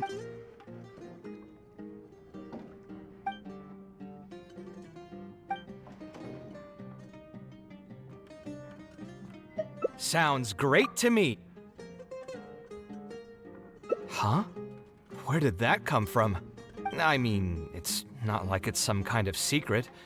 You probably already know some bits and pieces of my past. My mother is also an architect. I've always adored her drawings, and when I was young, I used to sit next to her and watch her bring all kinds of buildings to life on paper. You could say my interest in architecture just naturally grew with time. Perhaps. In fact, I have also seen my mother argue with her clients, but she would always quickly find the motivation to return to her work. Unfortunately, I've barely had any contact with her since she remarried and moved abroad. Even if I wanted to ask her about her ability to stay positive after an argument, it would seem rude to barge into her life again over something as trivial as that. I did remember something else, though. When my mother left, she only carried some small personal luggage with her. She left most of the belongings in the house to me. At the time, she even told me that it would be great if I could learn a few lessons from her life experiences, so my life and career could go a little more smoothly. I hadn't quite come to grips with my emotions, and didn't really have it in me to go through any sentimental items, so I just packed anything with memories away in a box and haven't reopened it since. It's been a really long time. Now that so many years have passed, maybe I have finally developed the maturity I need to face those memories without losing my mind. Yeah, I should dig it out and take a look. Sorry, I've had too much to drink and wasn't thinking clearly. You're right. I should do these kinds of things with the support of a friend. Speaking of that, I can call you a friend now, right? Either way, thanks for reminding me that I can invite you to come along. Had I just gone back by myself, it would have looked like I'm deliberately trying to keep things from you. Ugh, thinking too hard about the words is giving me a headache, so I'll just give it to you straight. Thanks to your advice, I have decided to put my current projects on pause for now, and spend some time trying to rekindle the passion for my craft. If you want to stick around and see how this will turn out, you'll be sure to encounter some bits and pieces of my past. Do you think you'd find that too boring? All right, then let's head back together. I mean, you already know where I live. Who knew that the day would come when I too would have some friends over? Let me see. I should have tidied up the place before I left the house this morning. Hatham shouldn't be home now either. He's usually in the records room at this time of the day. Anyway, there's no more time for drinks. I'll go take care of the bill.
Al-Haytham isn't in, so feel free to sit wherever.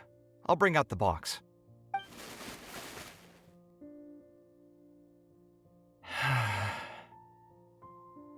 Oh, nothing. I just didn't realize how much time had passed. The box is pretty dusty, which means it's already been a while since I've moved into this place. And many years since my mother moved to Fontaine. I'm happy for her. I hope she'll be able to find happiness there. She raised me all by herself after my father passed away. It definitely wasn't easy for her. Anyway, enough about that. Let's see what I packed into this box. What are all these things? Oh, I remember now. This is a drawing I made in Port Ormos. Obviously, I wouldn't call it anything special now, but I was less than 5 years old when I made this drawing. That's more than 20 years ago. You could say it's pretty good for a child of that age. Now that I've said that out loud, I suppose I do have some level of artistic talent, right? Criticism and self-doubt have always been a part of the artistic process. Without criticism, there can be no improvement. It's normal for me to question my abilities from time to time. I admit that I may have spent a little too long questioning myself this time around, but as you know, the heart tends to dwell on whatever it pleases. Anyway, never mind. The more I talk about it, the less confident I feel. Let's see what else we have in the box. Ah, my building blocks! It's been years since I've last seen these. When I was a kid, I used to stack them super high, and could even stabilize the tower to keep it from tumbling over. Oh, and this blueprint.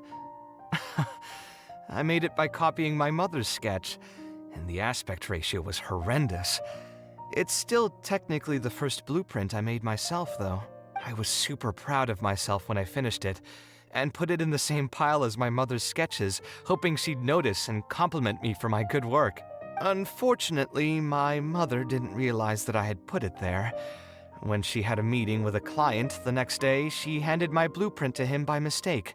The client was completely confused by this new blueprint, but apparently he felt too tongue-tied to question such a famous architect. It was only a few days later that he finally gathered up the courage to pay my mother a visit.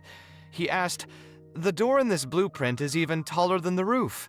Is this supposed to be part of the design?" My mother took me with her to personally apologize to the client several times. She didn't scold me about it in private, though. Instead, she went over all the steps required to draw a good blueprint, and was very patient throughout the whole process. I still remember it like it was yesterday. Let's see, is there anything else left in this box? What was this again? Ah, this is my mother's notebook.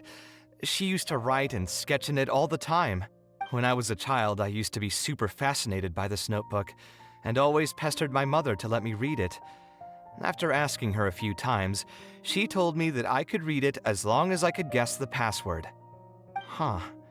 Wonder why she didn't take this notebook with her.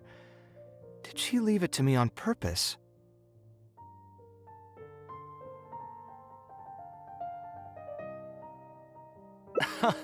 If only I could. I never managed to guess the password.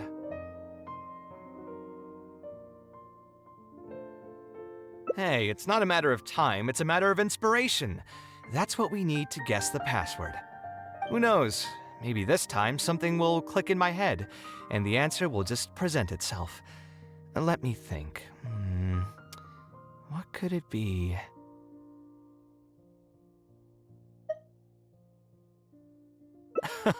I could tell what you were thinking. Don't worry, I tried all the easy guesses a long time ago. I've tried my name, my father's name, my mother's name, my grandparents' names on both sides, and all of our birthdays. I've tried every name and number remotely related to my family. I've even tried stuff like love you Kaveh, take care, and yours truly.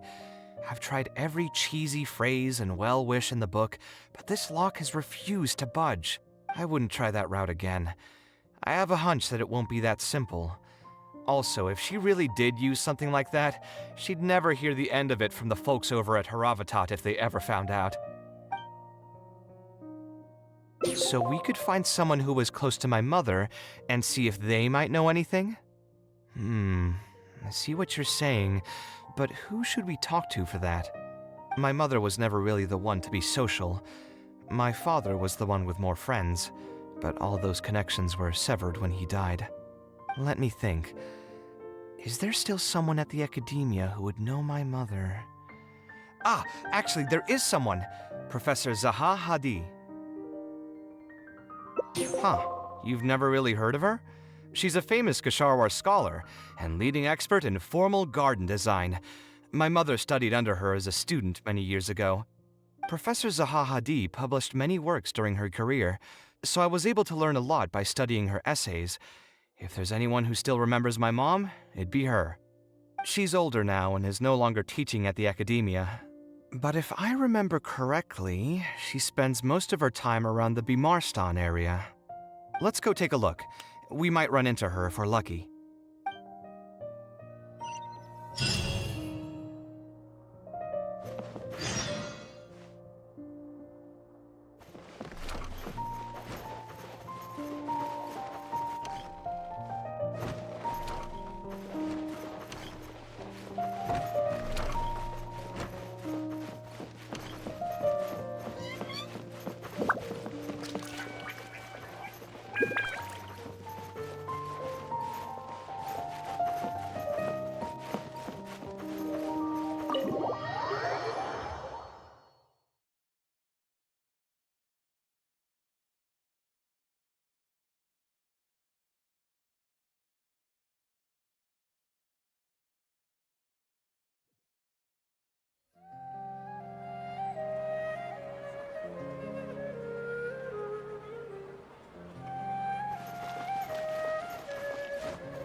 What am I supposed to do now? Forget it. I'll just head back. Tainari, what are you doing here? Oh, it's you. Good to finally see you again. I came into the city to buy some experiment reagents, hoping to bring them back with me to Gandharvaville. But as soon as I got here, I noticed someone banging on Cyrus's door. You've all heard of Cyrus, right? He's an ex-sage and Sino's adoptive father. I was thinking about going over to ask what's happening. That granny over there may appear old and frail, but her vocal cords certainly sound loud and healthy as ever. Granny? Yeah, she's just over there. You can go check out the situation yourselves in a moment. Kaveh, were you at the tavern? I had a quick drink or two. Can you still smell the alcohol? Drinking in broad daylight. Really? You want to pass out by the road and get run over by a sumpter beast like some mindless fungus, huh? And you, traveler? You didn't try to stop him? You look like a wreck, Kaveh. What happened? Are you feeling down again? You know what? I'm hosting a meal at Pardistii tomorrow evening. Do you want to come? Huh? Oh, I had no idea. Let me think for a moment. I'll come if I can find some time. All right. Then I'll plan on reserving 2 seats for you. I'll be heading back to Gandharvaville for now. I have a feeling that argument over there is going to continue for quite some time. It might be best if we don't get involved. A granny who lives nearby. Let's go take a look.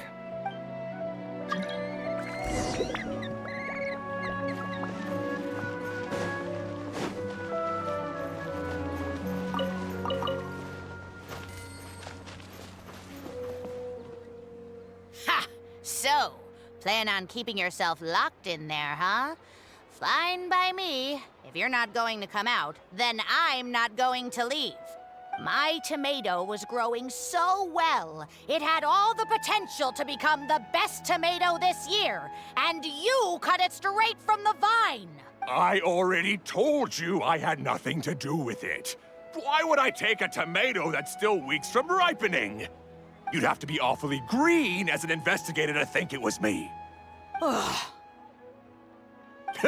You see, the word green here could refer to both the color of the tomato and the fact that your skills could use some. Enough nonsense! Just come out and face me, you coward! You're out of your mind. If I've actually done something wrong, then get a mantra and pull me out by force, why don't ya? Oh, why you? Professor Zahahadi? And who are you? Oh, Kaveh. Fancy seeing you here. How long has it been?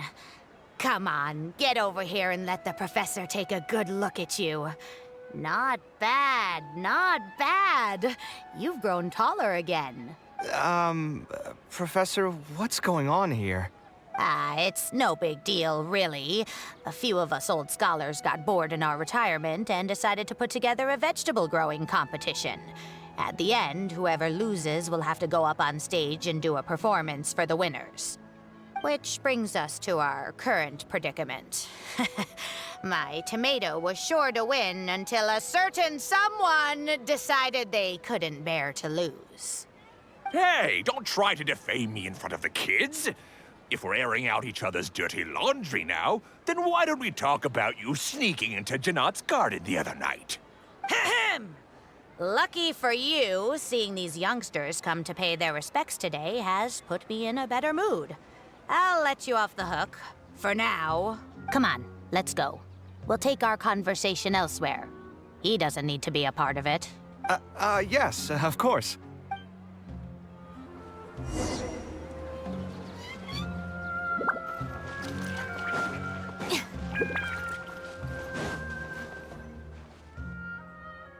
Is Faranak still doing well? Yes, as far as I know. She left for Fontaine some time ago and started a new life for herself. She's still doing work related to architecture, though. Ah, yes. I did hear about that. Did that upset you at all? No, not at all. She's already sacrificed a lot raising me as a single mother. That's good to hear. Your mother did struggle quite a bit those few years. It's probably a good thing that she found a new place to call home. Sometimes I wonder if things were harder for her because she was so beautiful. People were always drawn to her beauty first, only to realize she had a sensitive and vulnerable heart underneath. She was still quite young when she first joined my class as a student. Beautiful and radiant with her golden hair, yet quiet and single-minded. She seemed like a lass from some aristocratic house who was seeing the outside world for the first time. She had to make a lot of drastic changes in her life to raise you on her own. Even during her time in the academia, she was a thorough perfectionist. If she was unsatisfied with something she had made, she'd insist on redoing it, even if I was perfectly happy with it. She had many admirers, and they'd always fill up the first few rows of seats, hoping they could get closer to her sitting in the first row.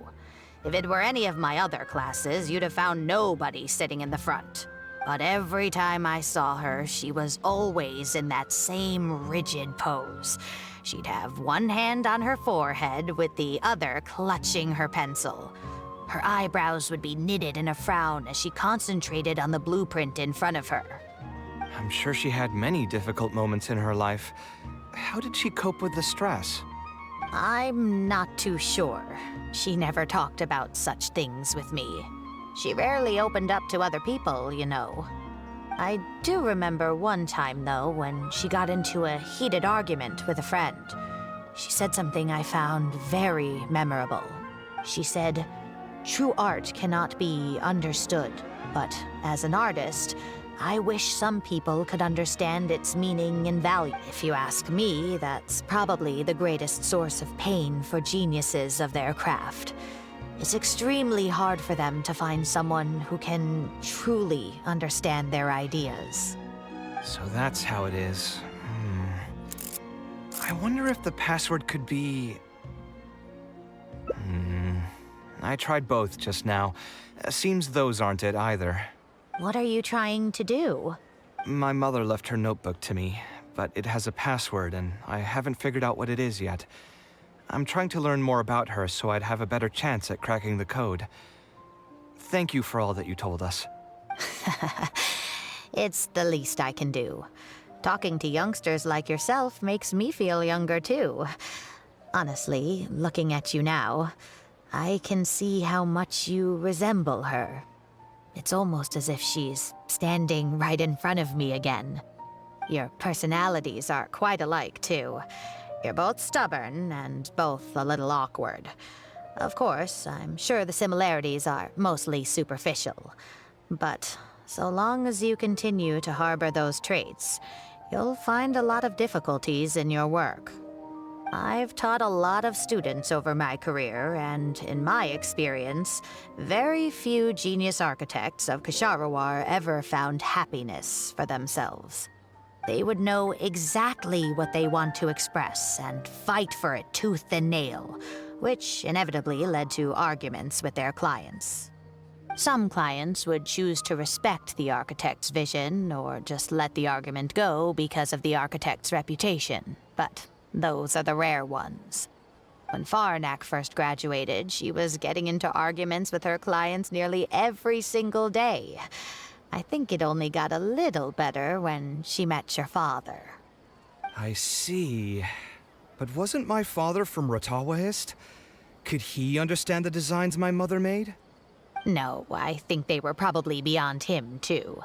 But despite that, he still stayed next to her, listening to her joys and sharing in her sorrows. Faranak had many admirers, but she ended up choosing your father. His support probably played a part in that decision. So instead of understanding, perhaps all we need is just companionship. Huh. It worked. Oh, was that the right password? Yes! Then you should be on your way, child. Find a quiet place and see what she wanted to say to you. Being the awkward person that she is, I suppose there were many things that Faranek could never say out loud. Instead, she probably left them in her diary, hoping that they would make their way to you one day. If you're ever in a mood to chat again, just come and find me here. You're always welcome to discuss architecture topics with me as well. Thank you so much, Professor. There's no need to be so formal. I'll let you kids go. It's time for me to take another stroll around the vegetable garden. I wonder what my mother could have written about. They all say Zaha Hadid's class is the toughest, but I think it's actually not too bad. On the other hand, though, Structural mechanics is definitely a pain, no matter how you try to approach it. I doubled down and managed to get through it in the end. I met someone special. At first, I didn't think much of him. But now, I feel very happy whenever I get to spend time with him. We decided to name our son Kaveh. I don't think a younger me would have ever imagined forming such an intimate bond with another person. Back then, I lived only in the shadow of myself, as well as that of the dream in my heart. The bad news came. And even though it's been several days now, I still can't bring myself to come to terms with what happened. My eyes are so swollen, it's hard to see. What if they're all lying to me? And this is just a long, cruel dream. But I have to face reality. I still have someone to take care of. No matter what happens, I'll do my best to raise my son on my own. Huh? Is this a drawing? Seems like it was done by my mother. This blonde man was probably my father, but who are the other people in the picture? Huh? Why do a few of them look somewhat familiar? From the dates in the notebook, she probably drew this more than 30 years ago. I hadn't even been born yet. Maybe we were thinking too much. Oh, there are a few lines written in the diary about this as well. The one who invited us to the gathering is a talkative woman. Including us, 3 couples showed up. There was also a person who came alone. The talkative woman introduced everyone to each other. She spoke really quickly, so I couldn't quite catch everything she said, but I also didn't feel like asking her to repeat herself. My husband seems to be friends with the man with long ears. I couldn't really join their conversation, so I've resigned myself to sitting in a corner and drawing in my notebook. I don't think I'd be able to become friends with any of these people, especially that stiff-looking couple. That man is certainly very handsome, but he would constantly alternate between disjointed and serious ways of talking. His wife is a bit more bearable. We were not acquainted with each other to begin with, and I doubt we'll see each other again after this gathering. The ambiance of this gathering is surprisingly pleasant, however. Talking to people can allow us to find some peace after a long day. Maybe my son will also partake in these gatherings in the future. I hope he'll be able to make many friends. Who would have thought my mother used to attend that kind of thing? It seems she was only good at talking about her own work, and found it difficult to join into other conversations. As a result, she often kept to herself and would be off to the side, drawing. There's more written on the back. Oh, it seems like it was written to me. Kaveh. I was both overjoyed and distressed when I learned of your decision to continue your studies in Kasharawar. You are very talented, and I am confident that you will become an architect of much acclaim. However, the more talented you are as an artist, the more misery and anguish you may encounter. No one will be able to help you during your journey as an artist.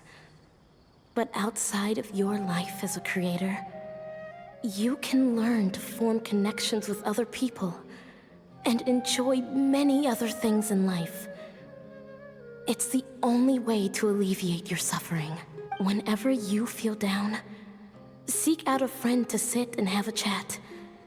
You can accumulate joy and fulfillment by spending time with them. The positive feelings you gain will get you through the long and difficult years. Never forget that companionship is the most important thing of all. So that's the answer she prepared for me. She really thought long and hard about me and my future. Well, now that I've read her words, do you think I should accept Tainari's invite and attend that dinner at Pardis Di? The thought definitely crossed my mind.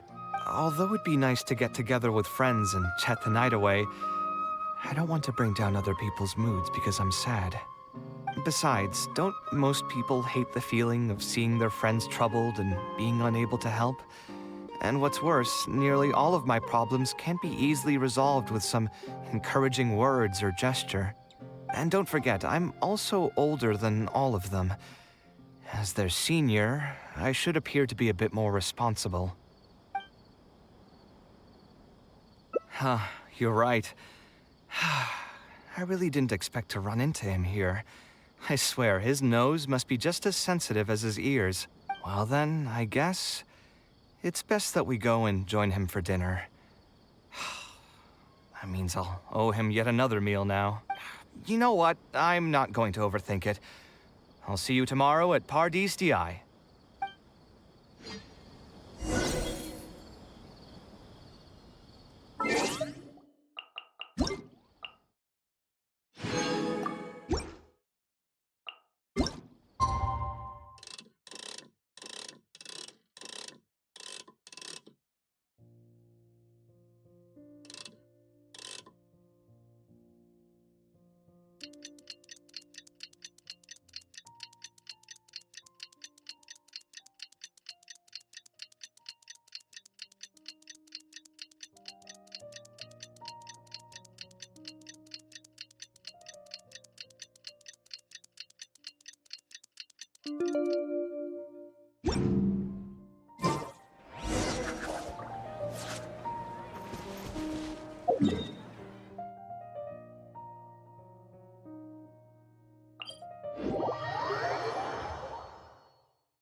Alhaitham also got my invite, right? Will he be coming to join us? That guy? He's never been a fan of social gatherings.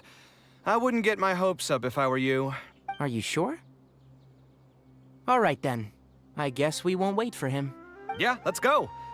I mean, maybe we should give him a little more time. We can keep chatting for a while longer. Oh, sure. You still haven't told me, what's the occasion for getting us together here at Pardis DI? We're celebrating the end of the first phase of Kaveh's studies. I wanted to thank you all for the help you've given her along the way. Then where's Kaveh? She said she wanted to show everyone a bit of what she's learned, so she's still doing some last-minute prep at home. She'll be here shortly. Anyway, let's get started. To tell you the truth, I'm actually not so confident that the second phase will go as well as the first. The curriculum will become a lot more involved, and I'm worried that she won't be able to get through all of it. I was hoping we could brainstorm about it together before she gets here. I knew this wouldn't be just a simple free dinner. Is that why you also invited Alhaitham? Yes, I thought it would be good if we could all put our heads together about this. Anyway, let's take a quick trip down memory lane. What did you guys do when you ran into a problem that you didn't know how to solve? Or got assigned a project that you knew you weren't gonna finish on time? Never happened to me. I'd just pull another all-nighter. You two are hopeless. Does anyone have a more useful answer to the question? Ooh, that's a good point. Confidence is the most important thing. Once you lose your sense of confidence, it'll become all but impossible to find the motivation to study. This could be a potential direction. I have already redesigned the literacy curriculum, and I was originally hoping to ask Alhaitham for his opinion, but... It's very simple. Instead of focusing on the amount of material you would like to teach, focus on the amount the student would be able to remember. Wow, you actually showed up. I could probably count the number of times you've actually come to gatherings like this on just one hand. It's still more than the number of times you've managed to get a proposal approved on the first try. As long as you're still aware. So, What made the difference this time? Are you looking to drink your sorrows away with some friends? That's your purpose for being here, not mine. Don't project your ways of thinking onto me. So you're saying the only reason you came is to help Tainari with his brainstorming? Precisely. Kaveh will have a long road in front of her. Hey, just to get one thing clear. Even if Kaveh manages to make her way to the academia, we cannot let her enroll in her avatat. Ksharawar is obviously the best choice for her. She's been a trainee forest ranger for so long, she'll definitely be good with her hands. What are you saying? Spontamad is the better choice. It's where I graduated from, after all. Then what about Amorta? That's the Darshan her master actually graduated from. There are only 2 other Darshans left. We might as well select all of them on her enrollment application. I'm trying to have a serious discussion here. Traveler, you aren't associated with any of the 6 Darshans. In your opinion, which Darshan would be the best choice for Kaveh? Well said. Agreed. And my goal in inviting you here was to gather some thoughts on the execution of this second phase. Phase 2 far exceeds Phase 1 in both curriculum complexity and the speed of instruction. I hope Kaveh has prepared herself for what is coming. Hey, what are you thinking now? Please don't tell me you're planning on lending her those abstruse books from your home library. Actually, I was thinking about lending her a professions guide. I'll make sure to write, "Don't become an architect" on the front page of that. You're right, I can't deny that. Is there another phase after Phase 2? What's the ultimate goal of all of this? Are we trying to prepare her for a job in the academia? We don't need to think that far ahead. Hold that thought, though. I think my vegetables are done. I'm telling you, that client had no idea what he was talking about. No matter what I did, he had something bad to say about it. Have you considered finding another client? They're all the same. I haven't had a good night's sleep for months now. Who do they think they are, ordering me to alter my design over and over again just because they have some Mora? It's too late now to change careers. You might as well try to find some joy in the pain. Besides, you'll be getting up in the middle of the night to make edits to your own design even when the client doesn't request it. No. That's not true. Cheer up, Kaveh. I'll tell you a new joke. We'll save that for the end, Sino. You can keep it to yourself until then. Whatever. I'm not going to use my brain anymore. Let's drink tonight to our heart's content.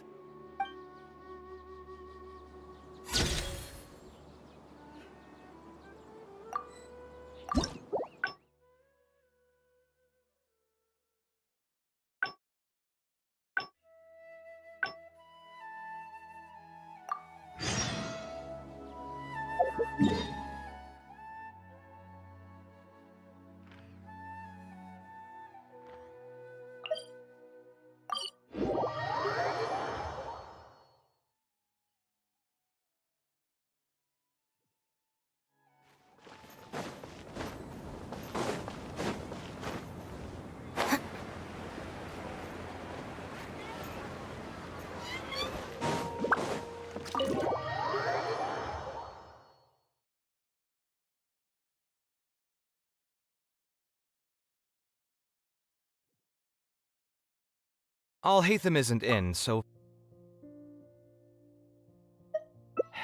Yeah, you're right. Although I was hoping to find some words of wisdom from my mother, if I stop and think about it, her words may not be the advice that I need to hear right at this moment. Everyone's life journey is different. Traveler, you've visited many lands and met many people, so I'm sure you've run into situations where some advice wasn't exactly suitable for the situation at hand. I just got an idea, though. If I want to rekindle the creative passion that I had before, instead of trying to unlock an old notebook, why don't I take a walk around the parts of town that had changed my life? What do you think? I'm glad you agree. Then let's start by taking a quick stroll around the academia.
Okay, I've got it!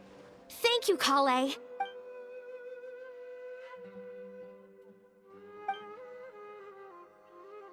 Understood. Thanks again, Kaveh.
Of all the places in the academia, I remember this one most. When my studies got busy, I used to pull all-nighters here trying to finish my blueprints. Who doesn't miss their time at the academia? Life was a lot simpler then, and we all had far less troubles. I created many designs that I thought were beautiful in the House of Dana. I drew whatever came to mind, since I didn't have to care about budget constraints or turning them into reality. If I had to give a reason, it'd probably be because I like the ambiance here. The academia also had a rule that allowed scholars to annotate any physical books they came across. As a result, the books here are chock full of scholars' wisdom across many generations.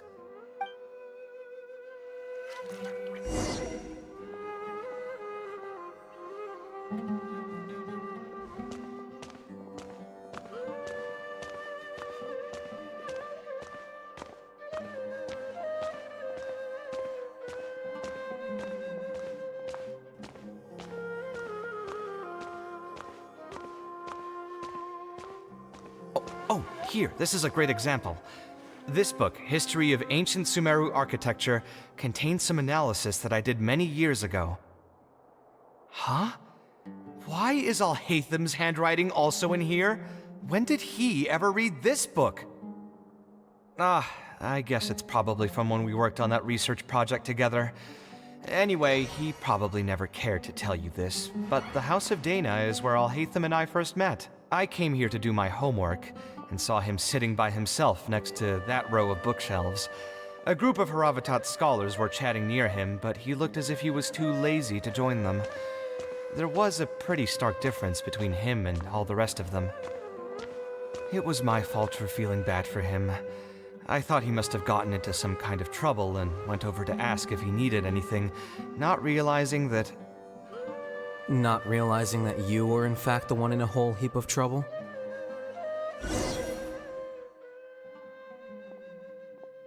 Alhatham?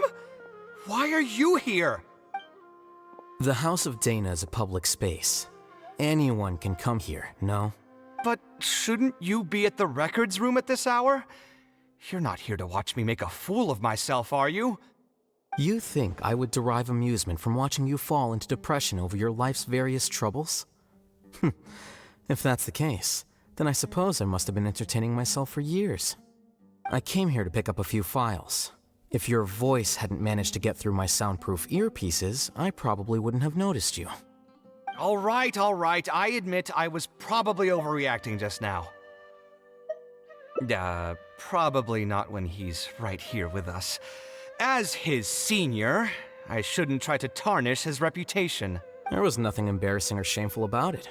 When I was still a student at the academia, I once collaborated with Kaveh on a research project. A collaboration is usually beneficial for all parties, but due to issues with our personalities, we ended up going our separate ways before completing the project. We had a number of differences, and they remain unresolved even today. But there's no point going into that right now. The more important question is, why are you at the House of Dana? As a senior scholar, isn't it my responsibility to offer my friend a quick tour and explanation of the academia's architecture? I see. Then let me guess. Your next stop will be the pavilions around Razan Garden? Our famed architect sure loves showing off that corner to all his friends. Oh, and Kaveh, a lot of the books you annotated have been moved to the innermost section of that bookshelf over there. You'll have to dig them out yourself if you need to find them. Huh? But why would you know that? Don't tell me you finally had an epiphany and realized that there's great virtue in respecting your elders' work. Sure, if that will give you some self-confidence. Leave any words of thanks you may have to the ex-Grand Conservator. The last time he was here, he was complaining that he had received reports from current students. The main grievance being that the annotations are too long and difficult to read. As a result, the books you annotated have been moved to the back shelves. What? But all of my annotations were extremely important. Instead of reporting me, they should have been thanking me for my service. The notes that I took, they couldn't have asked for a better analysis of those books. Okay, just you wait. I'm going to fix this right now. I'll dig all the books out and return them to the proper shelves. Oh, we'll wait. Anyway, you were about to say he's feeling a bit down? Put through the ringer. What an interesting phrase. I assume he used those exact words himself? He probably did suffer quite a bit, that's true. He always spends a lot of time editing his proposals, with the goal of satisfying as many of the client's preferences as possible. But the satisfaction of one client will not translate to general satisfaction with his work. Many problems in life can only be solved by a fundamental change of attitude. As the leading genius of Ksharawar, Kaveh should have both the right and the confidence to reject any unreasonable demands. There are plenty of architects in Sumeru who are inferior to him in skill, yet far more irascible in temperament. What's more, there are plenty of people who look up to such individuals as paragons of staying true to one's principles. Clearly, his predicament is inevitable, since he holds other people's feelings as more important than his own. Of course, each person is different, and we should respect the paths that they have chosen for themselves. Admonitions will serve no purpose. People tend to succumb to familiar pitfalls, and this is especially true for those who believe it's their duty to carry more burdens on their shoulders.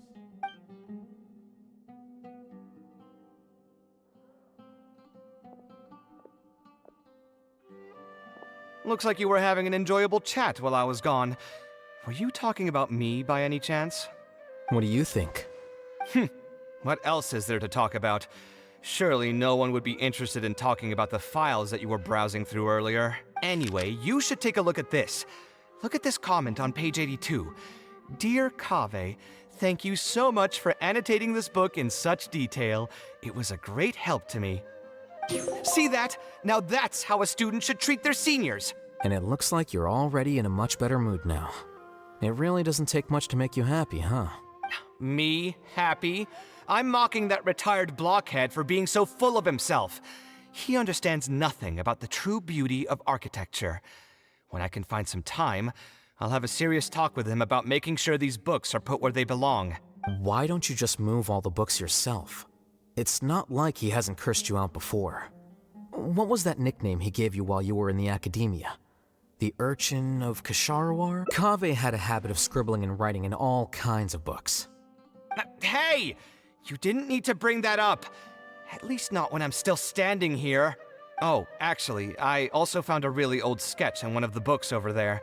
See? Doesn't it remind you of something? Huh? Don't tell me even you don't get it. Don't ask me. This is the time you specifically put aside to brag about yourself. Feel free to hoard all the spotlight you want. You... In that case, allow me to explain. Although this sketch is a little abstract, you can plainly see from the road plans that this was an original concept for the expansion of Port Ormos. We can also plainly see that the designer was a huge fan of this project. It's the project he loves to talk about the most, second to the Palace of Alcazarzare. If I don't keep bringing up the neat projects that I've done, how would anyone know that I was the one who did them in the first place? There shouldn't be any complaints about Port Ormos. If I remember correctly, the construction process was very smooth, everything was made ready ahead of time, and there were very few safety concerns. There are indeed no records of any complaints about this project. A most impressive achievement. See? What did I tell you? Come on, let's take a stroll through Port Ormos next. I'll tell you all about the designs I made for the place. No need. It's almost time to clock out for the day, and I don't intend on bringing any unfinished work home. Suit yourself. It's not like you know how to appreciate artistry anyway. Let's go, traveler. I'll take you to Port Ormos.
I'm serious.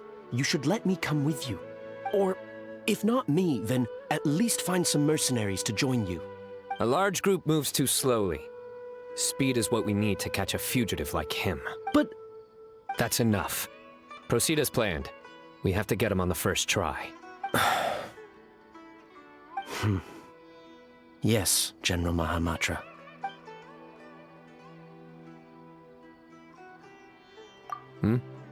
Nothing, Major. A scholar made a prohibited device and fled the academia with it. We're already in pursuit. We've decided to act discreetly to avoid alarming the general public. Affirmative. The plan is all set. Other Matra will prepare the trap, and I will go alone and drive him into it. He's cunning. He's already outwitted multiple Matra tracking him, and some sustained significant injuries. But he won't escape this time. Don't worry. I'm just scaring a cowardly little jackal. It'll jump into the trap on its own. If it resists, then the sands will claim it. It's fine. I handle cases like this all the time. There won't be any surprises. Sorry. Inspiration eludes me for now. I'll be sure to tell you a good one once I get back.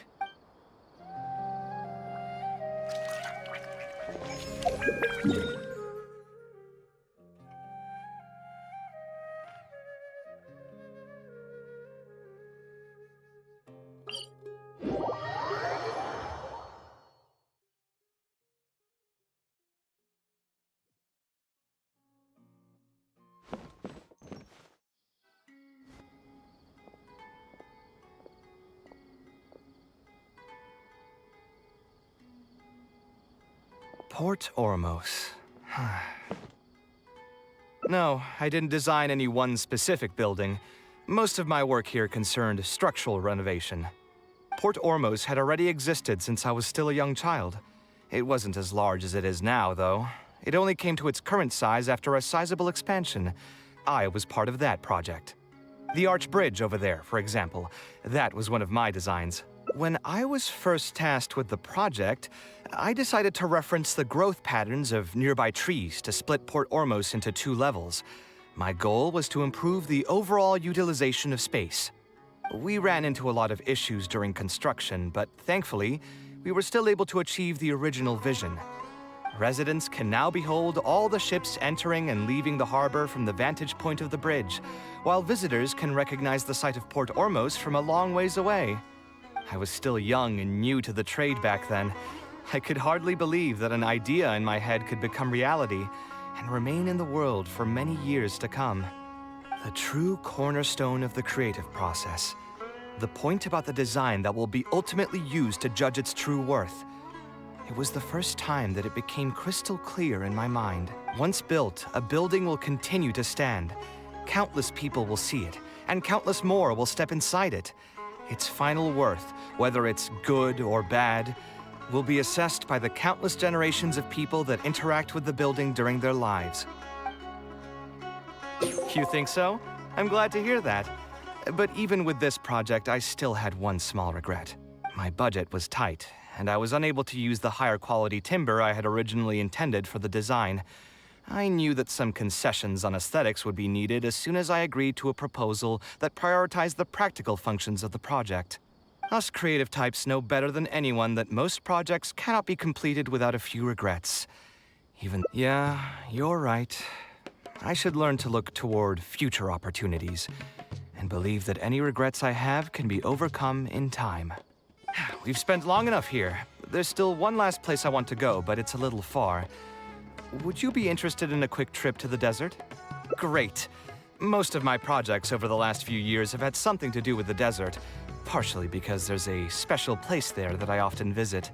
This is a rare opportunity, so why don't you come along and see it for yourself? If you ever feel down, maybe you'll be able to go there and feel better too.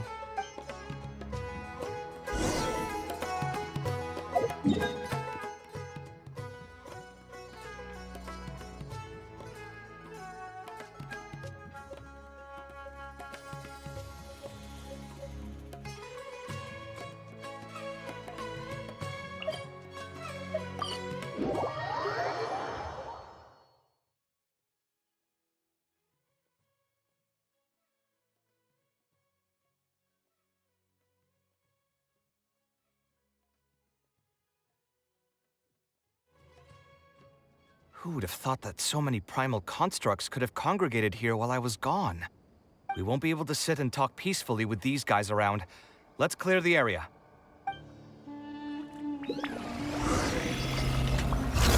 Come at me! Stand with me! I'll settle this! Cryo Incarnate! Obey!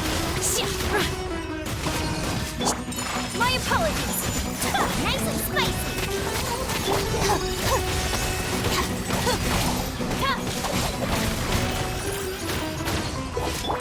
Whirling snow! Sakura swirl! Scanning!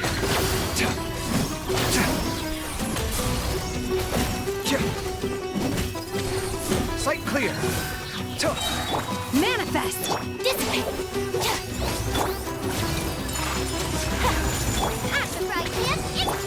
Watch and learn! You're toast! Lightning Purify! Our bond is strong!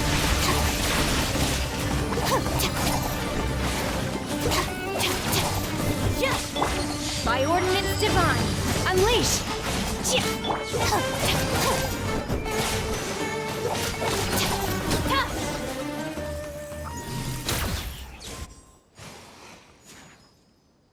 Isn't this place great? I often come here to clear my mind when I'm dealing with a difficult situation. You know what I mean. Everyone finds themselves in frustrating situations once in a while. Just take me as an example. My family life got shaken up quite a bit when I was young. I struggled in school, and I got into a huge pile of debt building the Palace of Alcazarzaray. Although Alhaitham thinks that it's because of my personality that I continue to live in the shadow of the past, I think it's also just a part of life. Plus, if I look back, I've honestly had my fair share of good luck as well. You could probably say I've followed in the path of my mother. Like her, I've gained a name for myself as an architect, built something that's seen as my magnum opus, and found many projects that others have entrusted to me to finish. Life is too boring when you live with no enthusiasm and passion.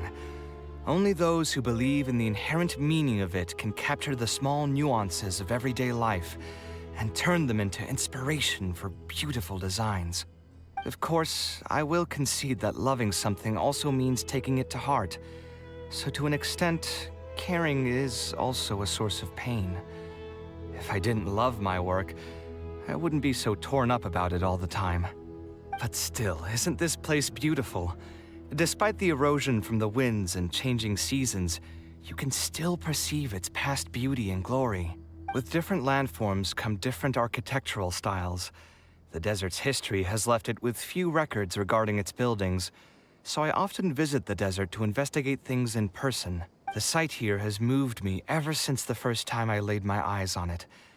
I told myself that one day, I would also be able to create buildings that move others.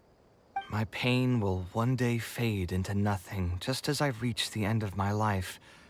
But buildings are different. They are far more valuable than most materialistic things, and far more durable than human flesh. As long as there remain souls in the world who can decipher the meaning behind them, they will also have acknowledged me across the vast stream of time. If you were to ask me what art is, that would be my answer. You think so? But I feel I've always been like this. Remember that question I brought up before? The one about whether I should see art as a divine gift of inspiration from the gods, or as a product of my own existential struggle. I still haven't found an answer to that yet. But if art wasn't inherently paradoxical and enigmatic, then people probably wouldn't be drawn to it. Those who pursue art will be unable to avoid the pain that it naturally brings. Will often be floating on cloud 9 one second, and sinking in a mire the next. I'll try gathering my thoughts again once I've found a way to define art in the first place. In any case, thank you so much for listening to everything I had to say.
We meet again.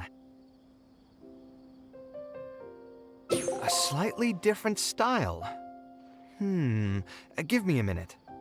Most architects would probably prioritize cutting costs and removing extra features in this situation. Indeed, converting the building into a simple bungalow would solve most of our problems. However, I do not think this would be the best solution. While it's true that the aesthetic value of a building is often viewed as an afterthought, neglecting it has some long-term negative consequences.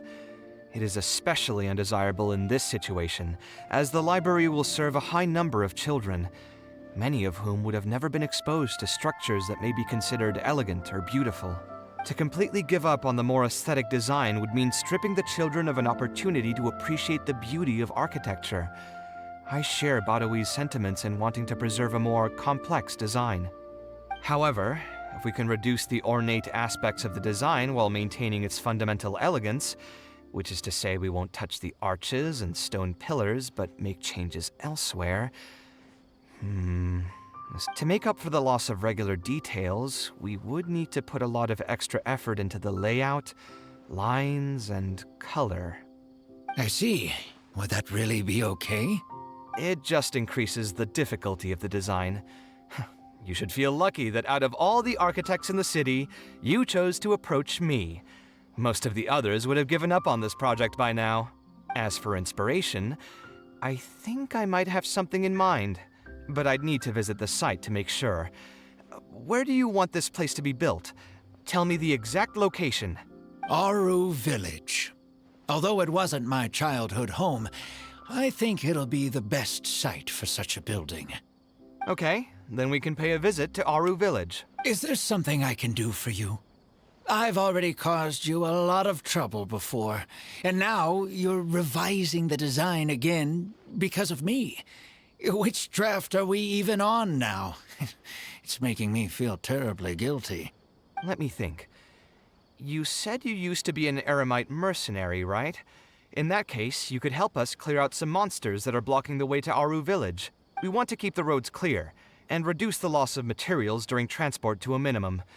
If everything goes well, that'll help us save some Mora. All right, just leave it to me.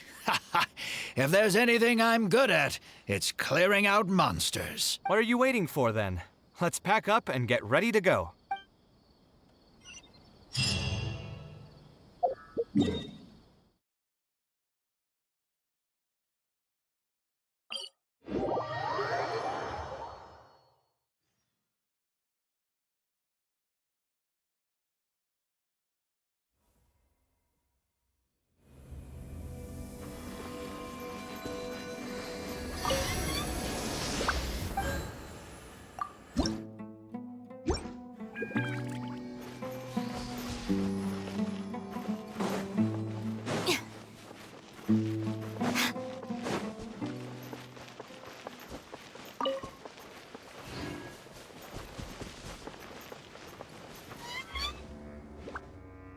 Most materials going from Caravan Ribat to Aru Village would pass through here.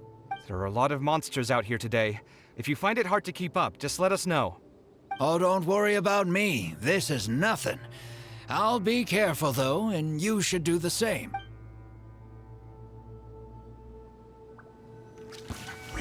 Come at me! Kamisato art! Sumetsu! My apologies! Nice and spicy! Dissipate!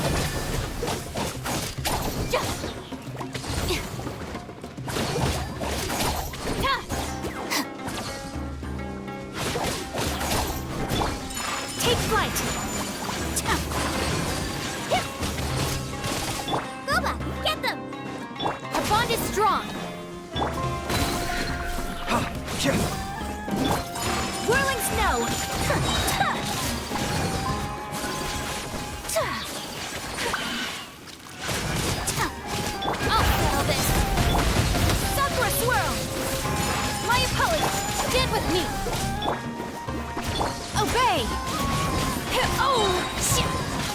do your master's bidding!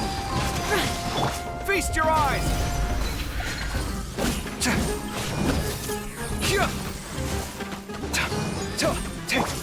Take flight! Unthinkable! Eat this! Our bond is strong!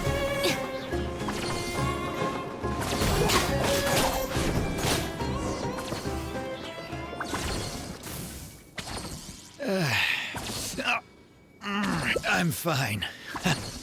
I've spent my entire life fighting these kinds of monsters in the desert, after all. They won't get the best of me. But it's one thing to fight against monsters, and another to fight against an old injury. It's something I picked up when I was young. There were many fights between mercenary brigades back then, and one day someone stabbed me in the back. I didn't think much of it back then, but with age, it's caught up to me. Few mercenaries get to enjoy their later years. Failing health tends to take the joy out of reputation and wealth, and many mercenaries never even made much of the latter to begin with. Is there someone you know who can help to look after you? Unfortunately, no. My wife passed away at an early age, and I don't have any children. Sometimes I'd close my eyes and realize most of my life story has already been written. I have many regrets about my past, but at the same time I also know that there were never many options for me in the first place. I joined the Eremites when I was young, and won many battles with them. My survival was more a matter of luck than actual ability. If at all possible, I want future children of the desert to have some more options in life. I don't want them to turn out like me. My apologies. The older we get, the more we tend to ramble. Seems like we've already cleared out most of the monsters. Let's hurry over to Aru Village.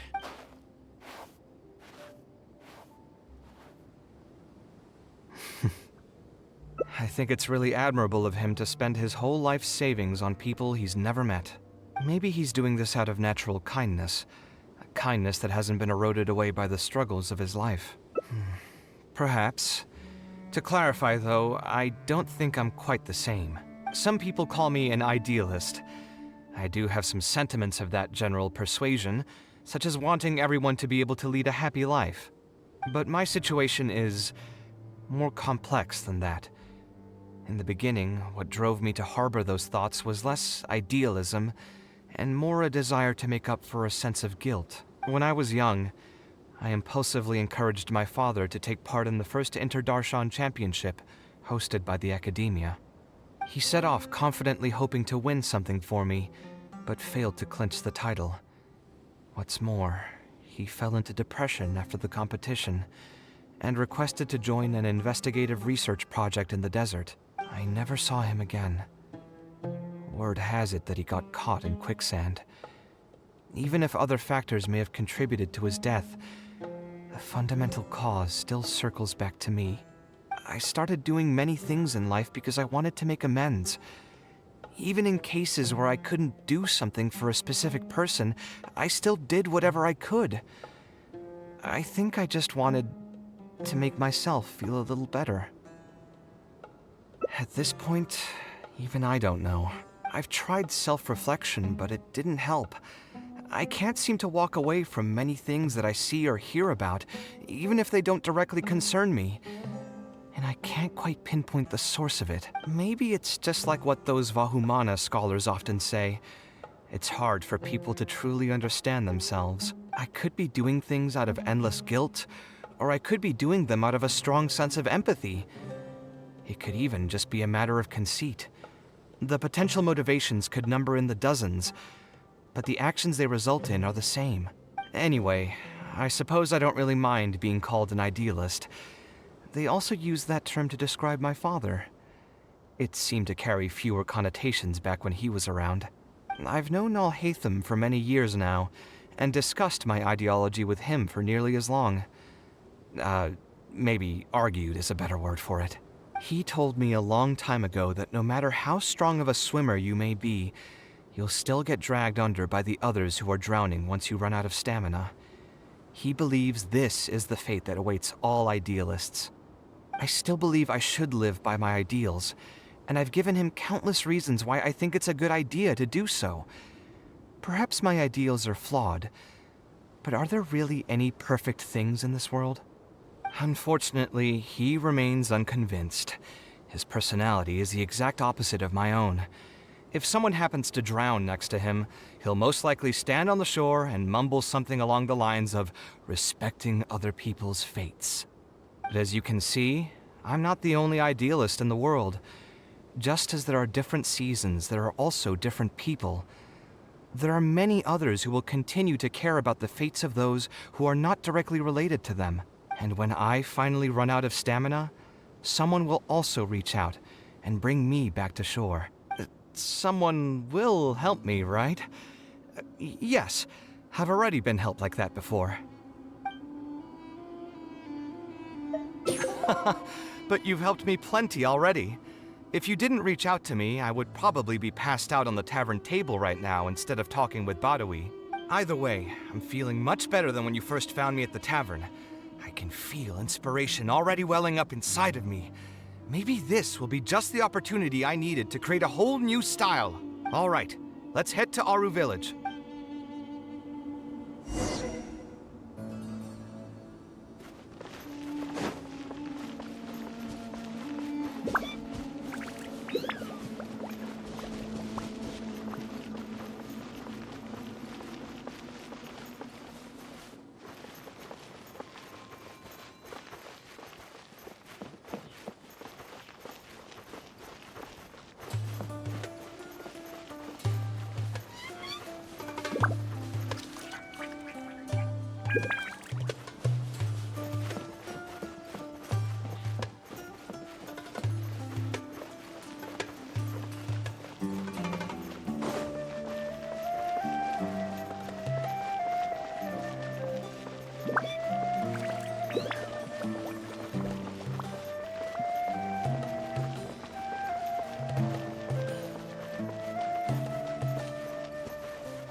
I'm so glad Grandpa's okay.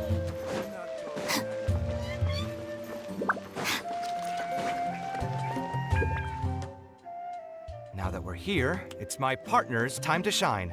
Marak! Oh, what's this? My toolbox. I built it using an ancient mechanical core. It's not too smart, but it's super useful and can help me with a variety of tasks. I'll take Marak and find a suitable location for the building. Once that is done, I'll get to work on a few designs. Traveler? Ah, you know each other? Hello. I suppose you must be Kaveh from Kasharawar. I have heard of you before. My name is Sataria, and I'm currently the person in charge of promoting educational assistance programs here in the desert. Educational assistance programs. Then you must be familiar with the local conditions here. I can't say I'm too familiar just yet, but if you have any questions, I'll try my best to answer them. I've been commissioned by Mr. Badawi to build a library in the desert. We've settled on the general design direction, but we are trying to finalize some details based on the conditions around the intended location. A library? Do you intend to open it to the public for free? That's right. I want to make sure the children will have books to read. That's fantastic! I'm sure the children will be thrilled. Right now, we don't have access to many paper books or a quiet place to read. Truth be told, this very thing has been keeping me up at night. Let me get straight to my questions, then. Can you estimate the number of children around here who'd be interested in reading? Besides the usual noise of village pedestrians, are there any other sources of noise in the village? Oh, and have any landslides occurred here recently? And also, where are the spots around the village that have been most affected by wind and erosion?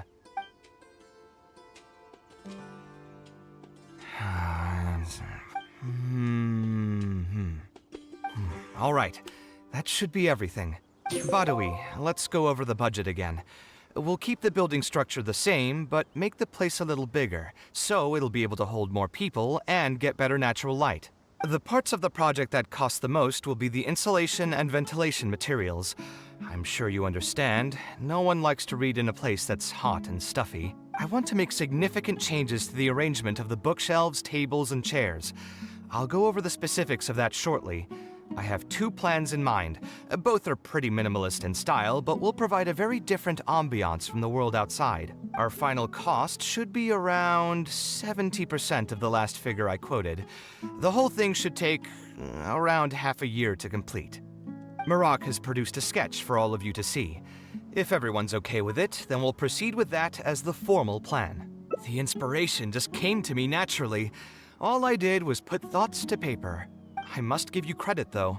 If it weren't for your advice and suggestions, I probably wouldn't have landed on this new style so quickly.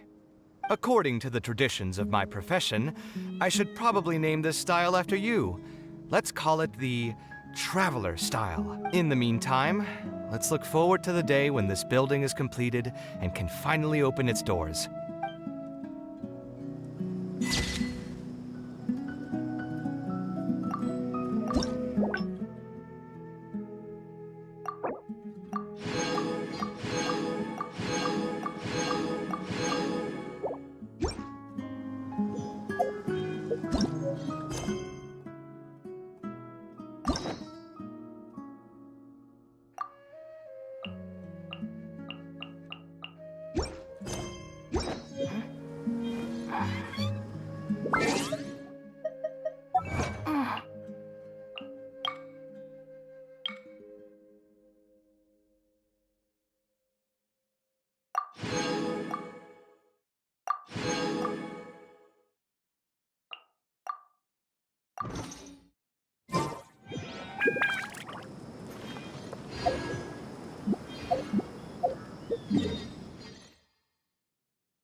This realm...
If you ever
This realm is...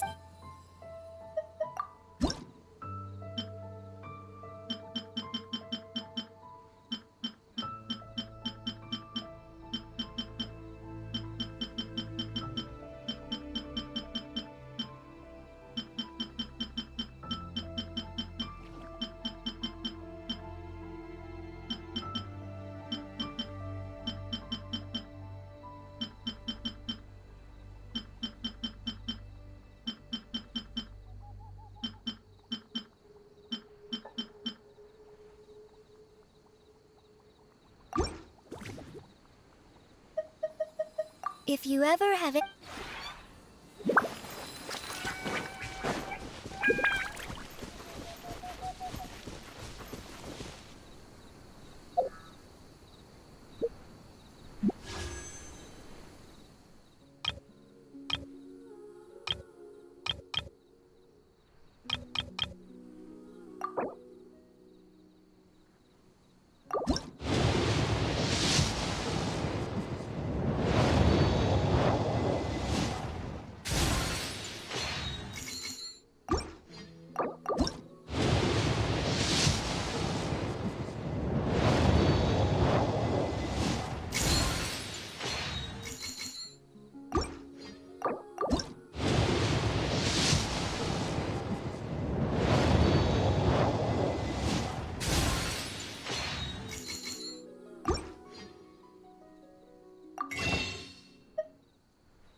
Just let me know if you ever find yourself in a pinch. I can help you out.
The criteria for certificate exams are straightforward enough. What it really comes down to is whether you are willing to put in the time. If you study and practice, then it's really